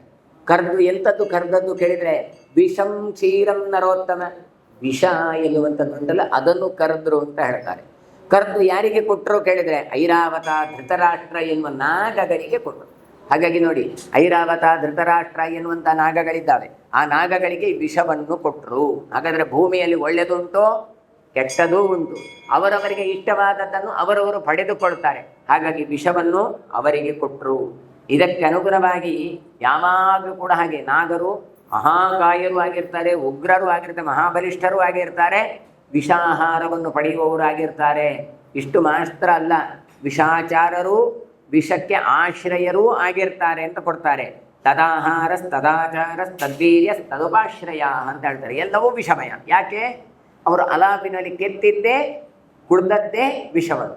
ಹಾಗಾದರೆ ವಿಷ ತೆಗೀಲಿಕ್ಕೋಸ್ಕರ ಹಿಂದೆ ಎಲ್ಲ ಅಲಾಬುವನ್ನು ಉಪಯೋಗ ಮಾಡ್ತಾ ಇದ್ರು. ಯಾರಾದರೂ ಹಾವು ಕಚ್ಚಿದ್ರೆ ಅಂತಹ ಅಲಾಬು ಅಂದರೆ ಸೊರೆಕಾಯಿಯನ್ನು ಹಿಡ್ಕೊಂಡು ಬಂದು ಅದನ್ನು ಕೌಚಿಟ್ರೆ ಆ ವಿಷವನ್ನು ಅದು ಹೀರ್ತಾ ಇತ್ತು. ಹಾಗಾದರೆ ನೋಡಿ, ಹಿಂದಿನವರಿಗೆ ಗೊತ್ತಿತ್ತು ಯಾಕೆ ಆ ರೀತಿಯಾಗಿ ಟ್ರೀಟ್ಮೆಂಟ್ ಮಾಡ್ತಾ ಇದ್ರು ಹೇಳಿದರೆ, ವಿಷವನ್ನು ಹಿಡಿದಿಟ್ಟುಳುವ ಸಾಮರ್ಥ್ಯ ಈ ಸೊರೆಕಾಯಿಗೆ ಇದೆ. ಅಸುರೈ ಶ್ರೂಯತೆ ಜಾಪಿ ಪುನರ್ಧೋಕ್ತಾ ಸುಂದರ ಆಯಸಂ ಪಾತ್ರಮಾದಾಯ ಮಾಯಾಂ ಶತ್ರು ನಿವರ್ಹಿಣಿ ವಿರೋಚನಸ್ತು ಪ್ರಹ್ಲಾದಾತ್ ವತ್ಸಸ್ತೇಷಾಂ ಅಭೂತ್ತದ ವಿಮೂರ್ಧ ನಾಮದೈತ್ಯಾನಾಂ ಅಭೂದ್ಧೋಕ್ತಾ ಮಹಾಬಲಃ. ಆಮೇಲೆ ಅಸುರರು ಬಂದರು ನೋಡಿ. ಲೋಕದಲ್ಲಿ ಎಲ್ಲ ರೀತಿಯವರಿಗೂ ಪದಾರ್ಥಗಳು, ಬದುಕುವ ಹಕ್ಕು ಎಲ್ಲದೂ ಇರ್ತದೆ. ಹಾಗಾದರೆ ಇಲ್ಲಿ ಇದ್ದವರು ಯಾರು ಕೇಳಿದರೆ ಅಸುರರು. ಅಸುರರು ಅಂದರೆ ಏನು? ಇಂದ್ರಿಯಗಳಲ್ಲೇ ಸುಖವನ್ನು ಕಾಣುವವರು. ಅಸುಸುರವಂತೆ ಇತಿ ಅಸುರಾಹ ಅಂದರೆ ದೇವರಿಲ್ಲ, ಏನಿಲ್ಲ, ಗಮ್ಮತ್ತಾಗ್ತದೆ, ಜೀವನ ಮಾಡುವ, ಇನ್ನು 4 ದಿನದ ಜೀವನ ಏನೋ ಅಂತ ಹೇಳಿಕೊಂಡು ಇರುವವರೆಲ್ಲ ಅಸುರರು. ಹಾಗಾಗಿ ಇಂದ್ರಿಯ ಸುಖದ ಹಿಂದೆಯೇ ಓಲಾಡುವವರು ಅವರೆಲ್ಲ ಬಂದರು ಅಸುರರು. ದೈತ್ಯರು, ದಾನವರು ಎಲ್ಲ ಬಂದಿದ್ದಾರೆ. ಏನು ಮಾಡಿದ್ದಾರೆ? ಕಬ್ಬಿಣದ ಪಾತ್ರೆ ಹಿಡ್ಕೊಂಡು ಬಂದು ಅದರಲ್ಲಿ ಮಾಯಾವಿದ್ಯೆಯನ್ನು ಪಡೆದರು. ಆಯಸಂ ಪಾತ್ರಮಾದಾಯ ಮಾಯಾಂ ಶತ್ರು ನಿವರ್ಹಿಣಿ. ಇಂತಹ ಮಾಯೆ, ಶತ್ರುಗಳನ್ನು ನಾಶ ಮಾಡುವಂತಹ ಒಂದು ಮಾಯಾವಿದ್ಯೆಯನ್ನು ಅವರದರಲ್ಲಿ ಪಡ್ಕೊಂಡ್ರು. ಹಾಗಾಗಿ ನೋಡಿ, ಕಬ್ಬಿಣ ಪಾತ್ರೆಗಳಿಗೆ ಸ್ವಲ್ಪ ಡಿಗ್ರೇಡ್ ಮಾಡೋದು ನಾವು. ಅದು ಕಬ್ಬಿಣವ, ಅದು ಸ್ಟೀಲ ಅಂತ ಯಾಕೆ ಮಡಿಗೆ ಬರೋದಿಲ್ಲ ಅಂತ ಹೇಳಿದರೆ ಅಸುರರ ಪಾತ್ರೆ ಅಂತ ಅಷ್ಟೇ. ಹಾಗಾಗಿ ಆಯಸಂ. ಆದರೆ ಆಯಸ ಅಂದರೆ ಅಯಸ, ಕಬ್ಬಿಣ ಅಂತ ಅರ್ಥ. ಎಲ್ರಿಗೂ ಗೊತ್ತುಂಟು, ಮರ್ತು ಬಿಟ್ಟಿದ್ದೇವೆ. ಯಾಕೆ? ಅಯಸ್ಕಾಂತ ಅಂದರೆ ಮ್ಯಾಗ್ನೆಟ್ಗೆ ಹೆಸರು ಅಂತ ಗೊತ್ತು. ಏನು ಅಯಸ್ಕಾಂತ ಅಂದರೆ ಕಬ್ಬಿಣವನ್ನು ಎಳೀತದೆ ಅಂತ, ಪ್ಲಾಸ್ಟಿಕನ್ನು ಎಳೆಯುವುದಿಲ್ಲ. ಹಾಗಾದರೆ ಆಯಸ ಅಂದರೆ ಕಬ್ಬಿಣ, ಅದನ್ನು ಕಾಂತ ಅಂದರೆ ಎಳೆಯುವುದು ಅಂತ ಅರ್ಥ. ಇದರಲ್ಲಿ 2, ಶ್ವೇತಾಯಸ, ಕಾರ್ಷ್ಣಾಯಸ. ಇಲ್ಲಿ ಶ್ವೇತಾಯಸವನ್ನು ಹೇಳ್ತಾ ಇಲ್ಲ, ಕಾರ್ಷ್ಣಾಯಸವನ್ನು ಹೇಳ್ತಾ ಇದ್ದಾರೆ, ಕಪ್ಪಗಿರುವಂಥ ಕಬ್ಬಿಣ. ಹಾಗಾಗಿ ಅದರಲ್ಲಿ ಅಸುರರು ಹಾಲು ಕರೆದಿದ್ದಾರೆ. ಎಂತಹ ಹಾಲು ಅಂತ ಕೇಳಿದರೆ ಅದಕ್ಕೋಸ್ಕರ ಹೇಳ್ತಾರೆ ಮಾಯಾವಿದ್ಯೆ ಎನ್ನುವಂಥ ಹಾಲು. ಅದನ್ನು ಮತ್ತೆ ಏನು ಮಾಡಿದ್ರು? ವಿರೋಚನತ್ವ ಪ್ರಹ್ಲಾದಾರ್ ವತ್ಸಸ್ತೇಷಾಂ ಅಭೂತ್ತದ. ಪ್ರಹ್ಲಾದನ ಮಗನಾದಂತಹ ಯಾವ ವಿರೋಚನೆ ಇದ್ದಲ್ಲ, ಅವನನ್ನು ಕರುವನ್ನಾಗಿ ಮಾಡಿದ್ರಂತೆ. ಮಾಡಿ ಅದರಲ್ಲಿ ಕರೆದ್ರು. ಏನನ್ನು ಕರೆದ್ರು? ವಿಮೂರ್ಧ ನಾಮದೈತ್ಯಾನಾಂ ಅಭೂದ್ಧೋಕ್ತ ಮಹಾಬಲಃ. ಋತ್ವಿಕ್ವೆನಿಸುವಂಥ 2 ತಲೆಯ ದೈತ್ಯ ಅಂತ ಹೇಳ್ತಾರೆ ಅವನನ್ನು, ವಿಮೂರ್ಧ. ಅವನನ್ನು ಮಧು ಎನ್ನುವಂಥ ದೈತ್ಯ ಕರೀತಾರೆ. ಅವನ ಮೂಲಕ ಇದನ್ನು ಕರೆದ್ರು. ಹಾಗಾಗಿ ನೀವು ಎಲ್ಲಿಯಾದರೂ ಮಾಯಾವಿದ್ಯೆ ಮಾಡ್ತೀರಿ, ಮೋಸ ಮಾಡ್ತೀರಿ, ಇದೆಲ್ಲವೂ ಕೂಡ ಆಸುರ ವಿದ್ಯೆ ಆಗಿ ಬಿಡ್ತದೆ. ನೋಡಿ, ನಾನು ಹಾಗೆ ಮಾಡಿದೆ ಹೀಗೆ ಮಾಡಿದೆ ಅಂತ ಮಾಡುದೆ ಅಂತ, ಮತ್ತೆ ಮೋಸವೇ ಮಾಡಿ ಕಟ್ ಅಂತ ಹೇಳ್ತಾರೆ. ಅಂದರೆ ನಿಜವಾಗಿ ಇಲ್ಲ, ಇದ್ದ ಹಾಗೆ ತೋರಿಸ್ತಾರಲ್ಲ, ಇದೆಲ್ಲ ಅಸುರ ಮಾಯೆ ಅಥವಾ ಅಸುರ ವಿದ್ಯೆ ಅಂತ ಎಣಿಸಲ್ಪಡುತ್ತದೆ. ತಯೇತೆ ಮಾಯಯಾದ್ಯಾಪಿ ಸರ್ವೇ ಮಾಯಾ ವಿನೋಸುರಾಃ ವರ್ತಯಂತ್ಯಮಿತ ಪ್ರಜ್ಞಾಃ ತದೇಶಾಂ ಅಮಿತಂ ಬಲಂ. ಹಾಗಾಗಿ ಮಾಯಾವಿಗಳಾದಂಥ ಅಸುರರು ಅಮಿತವಾದ ಬಲವನ್ನು ತಮ್ಮ ವಿದ್ಯೆಯಿಂದ ಹೊಂದಿದವರಾಗಿ ಇಂದಿಗೂ ವರ್ತಿಸ್ತಾರೆ. ಹಾಗಾಗಿ ಅಸುರರು, ಮಾಯಾವಿದ್ಯೆಯವರು, ತಮ್ಮನ್ನು ತಾವು ತೋಡಿಸಿಕೊಳ್ಳುವವರು ಈ ರೀತಿಯಾಗಿ ನಮಗೆಲ್ಲ ಗೊತ್ತು, ನಾನೇ ಎಲ್ಲ ಎನ್ನುವುದನ್ನು ಮಾಡಿ ತೋರಿಸ್ತಾರೆ.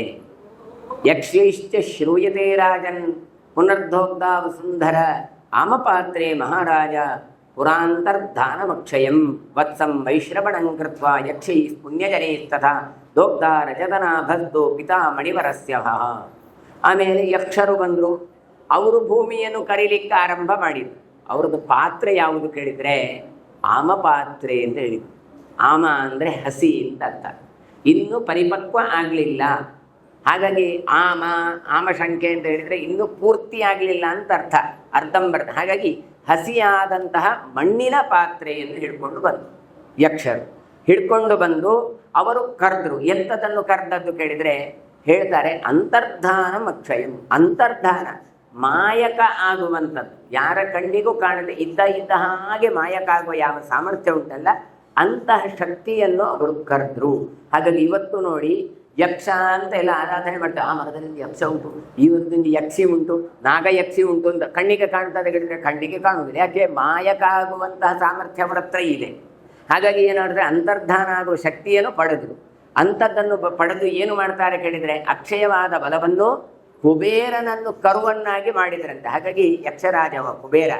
ಹಾಗಾಗಿ ಹೇಳ್ತಾರೆ ವೈಶ್ರವಣಂ ಕೃತ್ವ ವತ್ಸಂ ವೈಶ್ರವಣಂ ಕೃತ್ವ. ವೈಶ್ರವಣ ಅಂದರೆ ಕುಬೇರ, ಅವನನ್ನು ಕರುವನ್ನಾಗಿ ಮಾಡಿ ಆಮೇಲೆ ಯಕ್ಷ ರಾಕ್ಷಸರು ಅವರು ರಜತನಾಭನ ಮೂಲಕ ಅಂತ ಹೇಳ್ತಾರೆ. ರಜತನಾಭಸ್ತು ಪಿತಾ ಮಣಿವರಸ್ಯ ವೈ ಅಂತ ಹೇಳಿ.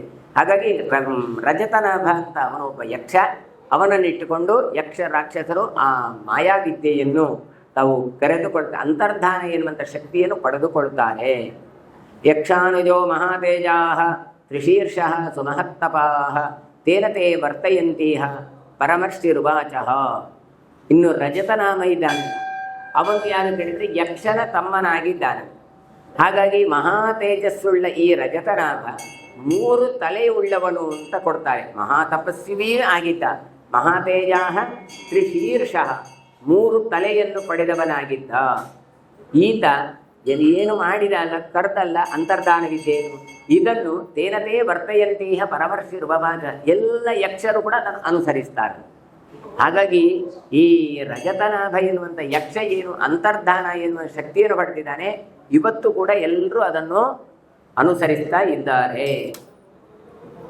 ರಾಕ್ಷಸೈಶ್ಚ ಪಿಶಾಚೈಶ್ಚ ಪುನರ್ಧೋಕ್ತ ವಸುಂಧರ ನಾರಂ ಕಪಾಲಮಾದಾಯ ಪ್ರಜಾ ಭೋಕ್ತುಂ ನರರ್ಷಭ ಭೋಕ್ತ ರಜನಾಭತ್ತು ತೇಷಾಮಾಸೀತ್ ಪುರೋದ್ವಃ ವತ್ಸಃ ಸುಮಾಲಿ ಕೌರವ್ಯ ಕ್ಷೀರಂ ರುಧಿರಮೇವ ಚ. ಆಮೇಲೆ ಹೇಳ್ತಾರೆ, ರಾಕ್ಷಸರು ಮತ್ತೆ ಪಿಶಾಚಿಗಳು ಬಂದರು.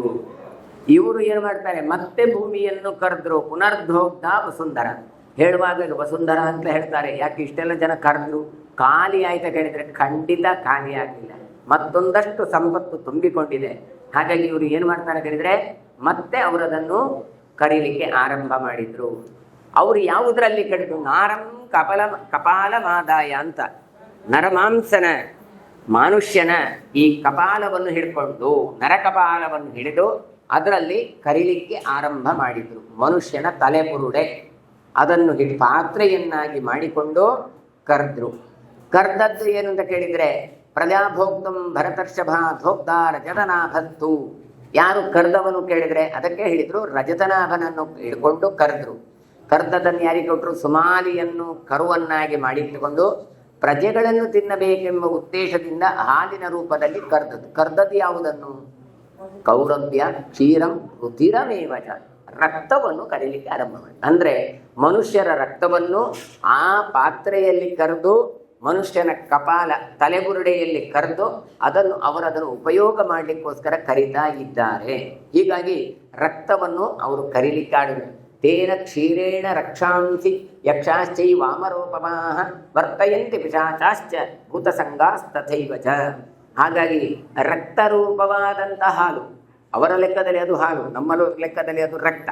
ಹೀಗೆ ಅವರು ಏನು ಮಾಡಿದರು, ಸಾವೇ ಇಲ್ಲದೆ ಇರುವಂಥ ಯಕ್ಷಸ್ಸು, ರಾಕ್ಷಸರು, ಪಿಶಾಚ, ಭೂತ ಸಮುದಾಯಗಳು ಕೂಡ ಇಂದೂ ಕೂಡ ಬದುಕಿದ್ದಾವೆ ಅಂತ ಕೊಡ್ತಾರೆ ಹರಿವಂಶ.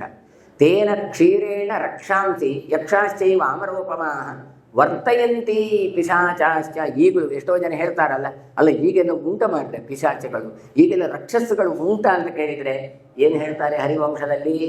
ವರ್ತಯಂತಿ ಪಿಶಾಚಾಶ್ಚ, ಈಗಲೂ ಅವರು ಬದುಕಿದ್ದಾರೆ. ಹಾಗಾದರೆ ಅಂಥವರದ್ದು ಉಪದ್ರವ ಆಗಬಾರದು ಕೇಳಿದರೆ ವಸುಂಧರೆಯ ಅಧಿಪನಾದಂಥ ಪೃಥುಚಕ್ರವರ್ತಿಯೊಳಗಿರುವ ಭಗವದಾರಾಧನೆಯನ್ನು ನಾವು ಮಾಡಬೇಕು. ಮಾಡಿದಾಗ ಇಂತಹ ಅಸುರರ ಒಂದು ಕ್ಷಯ ಆಗತ್ತೆ. ಅವರಿಗೆಲ್ಲರಿಗೂ ಕೂಡ ಪೋಷಣೆ ಮಾಡಿದವಳು ವಸುಂಧರೆಯೇ ಅಂತ ಉಳಿದೆಲ್ಲ ಚಿಂತನೆಯನ್ನು ಮತ್ತೆ ನಾಳೆ ಚಿಂತನೆ ಮಾಡುವಂತ ಹೇಳ್ತಾ ಇವತ್ತಿನ ಪ್ರವಚನ ಮಂಗಳಗೊಳಿಸ್ತೇನೆ. ಶ್ರೀಕೃಷ್ಣ ಅರ್ಪಣಮಸ್ತು. ಓಂ ಶ್ರೀ ಕೃಷ್ಣಾಯ ನಮಃ. ಓಂ ಶ್ರೀಕೃಷ್ಣ ಕಮಲಾನಾಥೋ ವಾಸುದೇವ ಸನಾತನಃ ವಸುದೇವಾತ್ಮಜ ಪುಣ್ಯೋ ಲೀಲಾ ಮಾನುಷ ವಿಗ್ರಹ ಶ್ರೀಭಕ್ತಕೌಸ್ತುಭಧರೋ ಯಶೋದಾ ವತ್ಸಲೋ ಹರಿಃ ಚತುರ್ಭುಜಾಗ್ರಚಕ್ರಾಪಿ ಗದಾ ಶಂಖಾದ್ಯುಧಾಯುಧಃ ದೇವಕೀ ನಂದನ ಶ್ರೇಷೋ ನಂದಗೋಪಪ್ರಿಯಾತ್ಮಜಃ ಯಮುನಾ ವೇಗಸಂಹಾರೀ ಬಲಭದ್ರಪ್ರಿಯಾನುಜಃ पूतना जीविताहारी शकटासुरभञ्जनः नन्दव्रजजनानन्दी सच्चिदानन्दविग्रहः नवनीतविलिप्ताङ्गो नवनीतनटोनगः नवनीतनवाहारो निकुन्दप्रदातकृत षोडशस्त्रीसहस्रे शत्रिभङ्गी मथुराकृतिः सुखमानमृदाब्दिन्दुर्गोविन्दो गोविदाम्पतिः वत्सपादहरोऽनन्तो धेनुकासुरभञ्जनः तृणीकृततृणावर्तो यमलार्जुनभञ्जनः उत्तानदालभेत्ताचतमालश्यामलाकृतिः गोपगोपीश्वरो योगी कोटिसूर्यसमप्रभः इडापरिपरञ्ज्योतिर्यादवेन्द्रो यदूद्वः वनमाली पीतवासास्पारिजातापहारकः गोवर्धनो जलोद्धर्ता गोपालः सर्वपालकः अजो निरञ्जनः भजनकः तञ्जलोचनः ಮಧುಹ ಮಥುರಾನಾಥೋ ದ್ವಾರಕಾನಾಯಕೋ